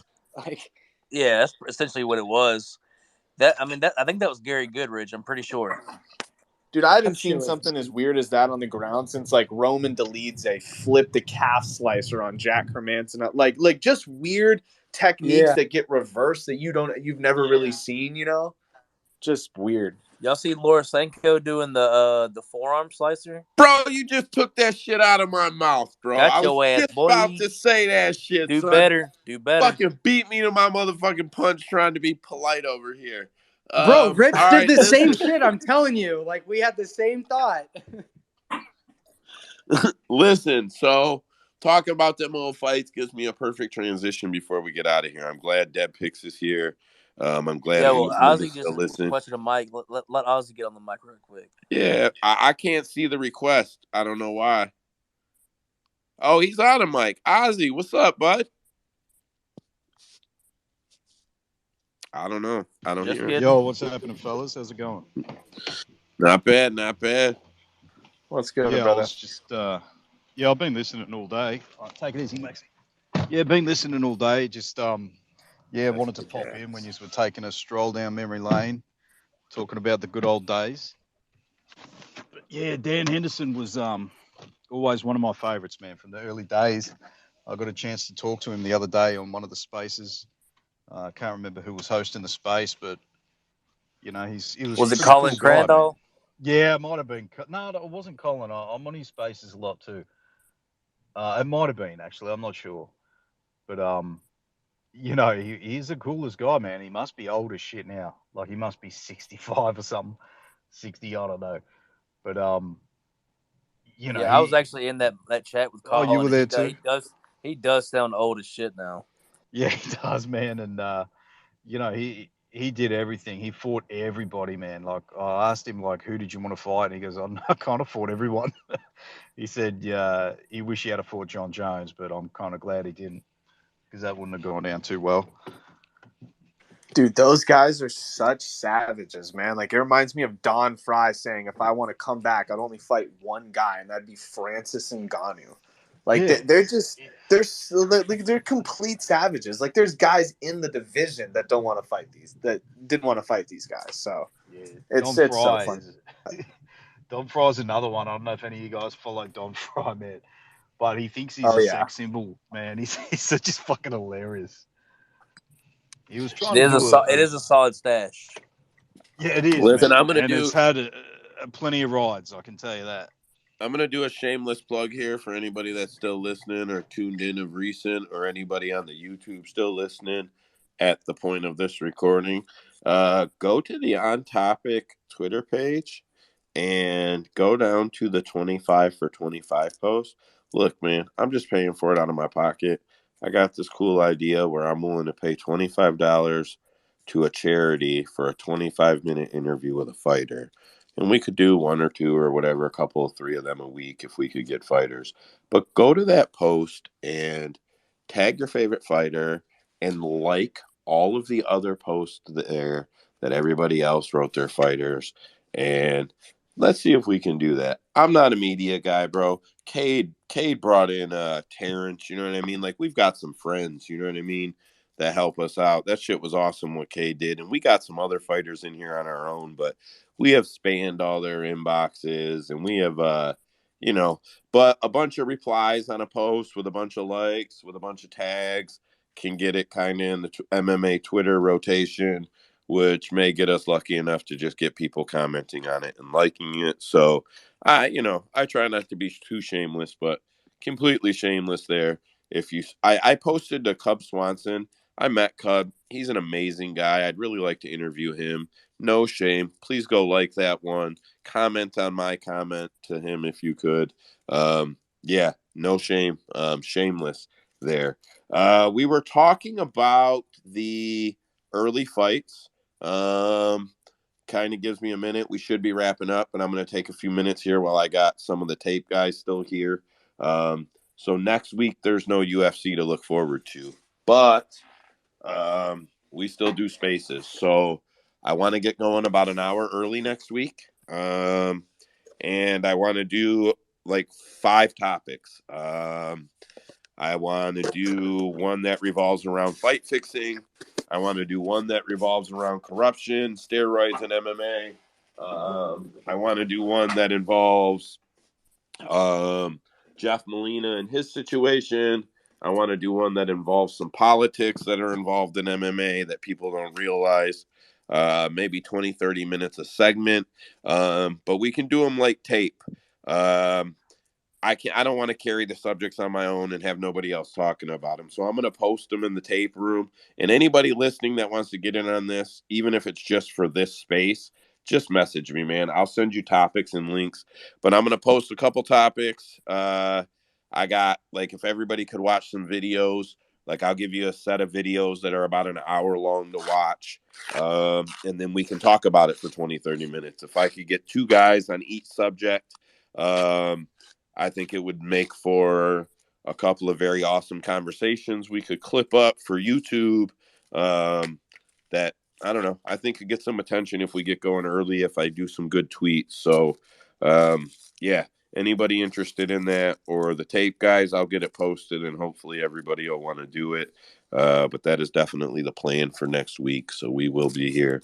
I think we've been here every week since we started. I don't think we've missed. So uh, yeah, we'll make a space of it, I assure you. Short of that, I did bring up we were talking about the old fight. So there is a video out there called Was UFC 1 Rigged? Um, and it implies that the entire card was rigged. Um, it's a pretty good video, man. So sorry to cut in, man. Just right there. I will say the bracket was 100% rigged. Yeah, The that's bracket what it was. is. It proves to you that the Gracies were using the UFC as a promotional tool for themselves, and that someone said, "Remember the guy that wore one boxing glove? Yeah, go find out why." The Gracies were Yeah, fucking assholes. They told everybody they could wear their equipment and shit, and then we're like, "Fuck no, you can't wear nothing, bro." It's a shit show, and that is one of the things that'll go along with one of the topics. That's a 28-minute video, I think, that goes on one of the topics. I've got one big topic that takes like 2 hours of film. I've got 2 smaller topics that take like an hour of film. I got another one that's a little bit of reading material and about an hour of film. And then I've got one that we just got to try to look up with the Jeff Molina situation. And I kind of want to, I mean, like the LGB or whatever terms you want to use for the community or the whatever it is pretty well accepted in women's MMA. But I don't know. It seems like a lot of people were accepting, but a lot of people threw a lot of shitty heat at Jeff Molina, and I just don't really see I don't see the issue with it. And we'll bring the space full circle. There's a reason that I want to hit that subject, because one of the subjects later shows where that's a big fucking problem with Kadyrov and his involvement with MMA and the view of the fighters and the things that he made. A lot of fighters come out of his military, and they run drills on that community over there, and it's really shitty. So it's something I really, really, with all my heart, think we can bring like full circle as a couple of topics. So I hope to get the tape crew on it. And if anybody hears this and they just want to even get involved for that one space and be able to step up on the mic, so they would like to see the material or whatever, just DM the On Topic account, and I'll get some shit over to you. Anybody else got anything they want to talk about or hit before I clip out of here? Man, I think that's it. Go to YouTube, type in On Topic MMA. You'll see our logo show up. Real On Topic MMA. Yeah, the page is The Real On Topic MMA. But if you type us in, we're the only On Topic that shows up now, because we're getting more hits. And he's just clipping reels on that page or whatever. I don't know what his plan is there. But, best of luck to him or whatever. Fuck him. You know how I feel. Fuck that guy. He's a lame ass. Baby isn't here, man. I'm hoping to get us a little audio thing I can play done up so we can leave out. But I'm going to call it. That's it. Thank you to all the tape guys. Thank you to all the tape guys that are still here. Thank you to the host, the co-host. Man, I build this content, but you guys, I promise you, if we can ever get this thing to the point where we are monetized, I will. Full transparency, everybody in the tape room does work. That all holds huge value to what we do here. The host help plan the shows and figure things out. That all holds huge value to what we do here. So I'm not a guy that's out here trying to use everybody to get you to do all this stuff so I can build some little silent empire for myself. If the YouTube channel's tugging along, 32 followers, which I just upload the videos. We don't post them. We don't do any of that shit. I just upload them and let it go. So 32 followers in like a month or so. Not too bad, I guess. Maybe it's been 5 weeks or something. But not too bad at all. So thanks everybody that goes there and clicks on it. Thanks everybody that comes in here. Everybody have a good night. Thank you all.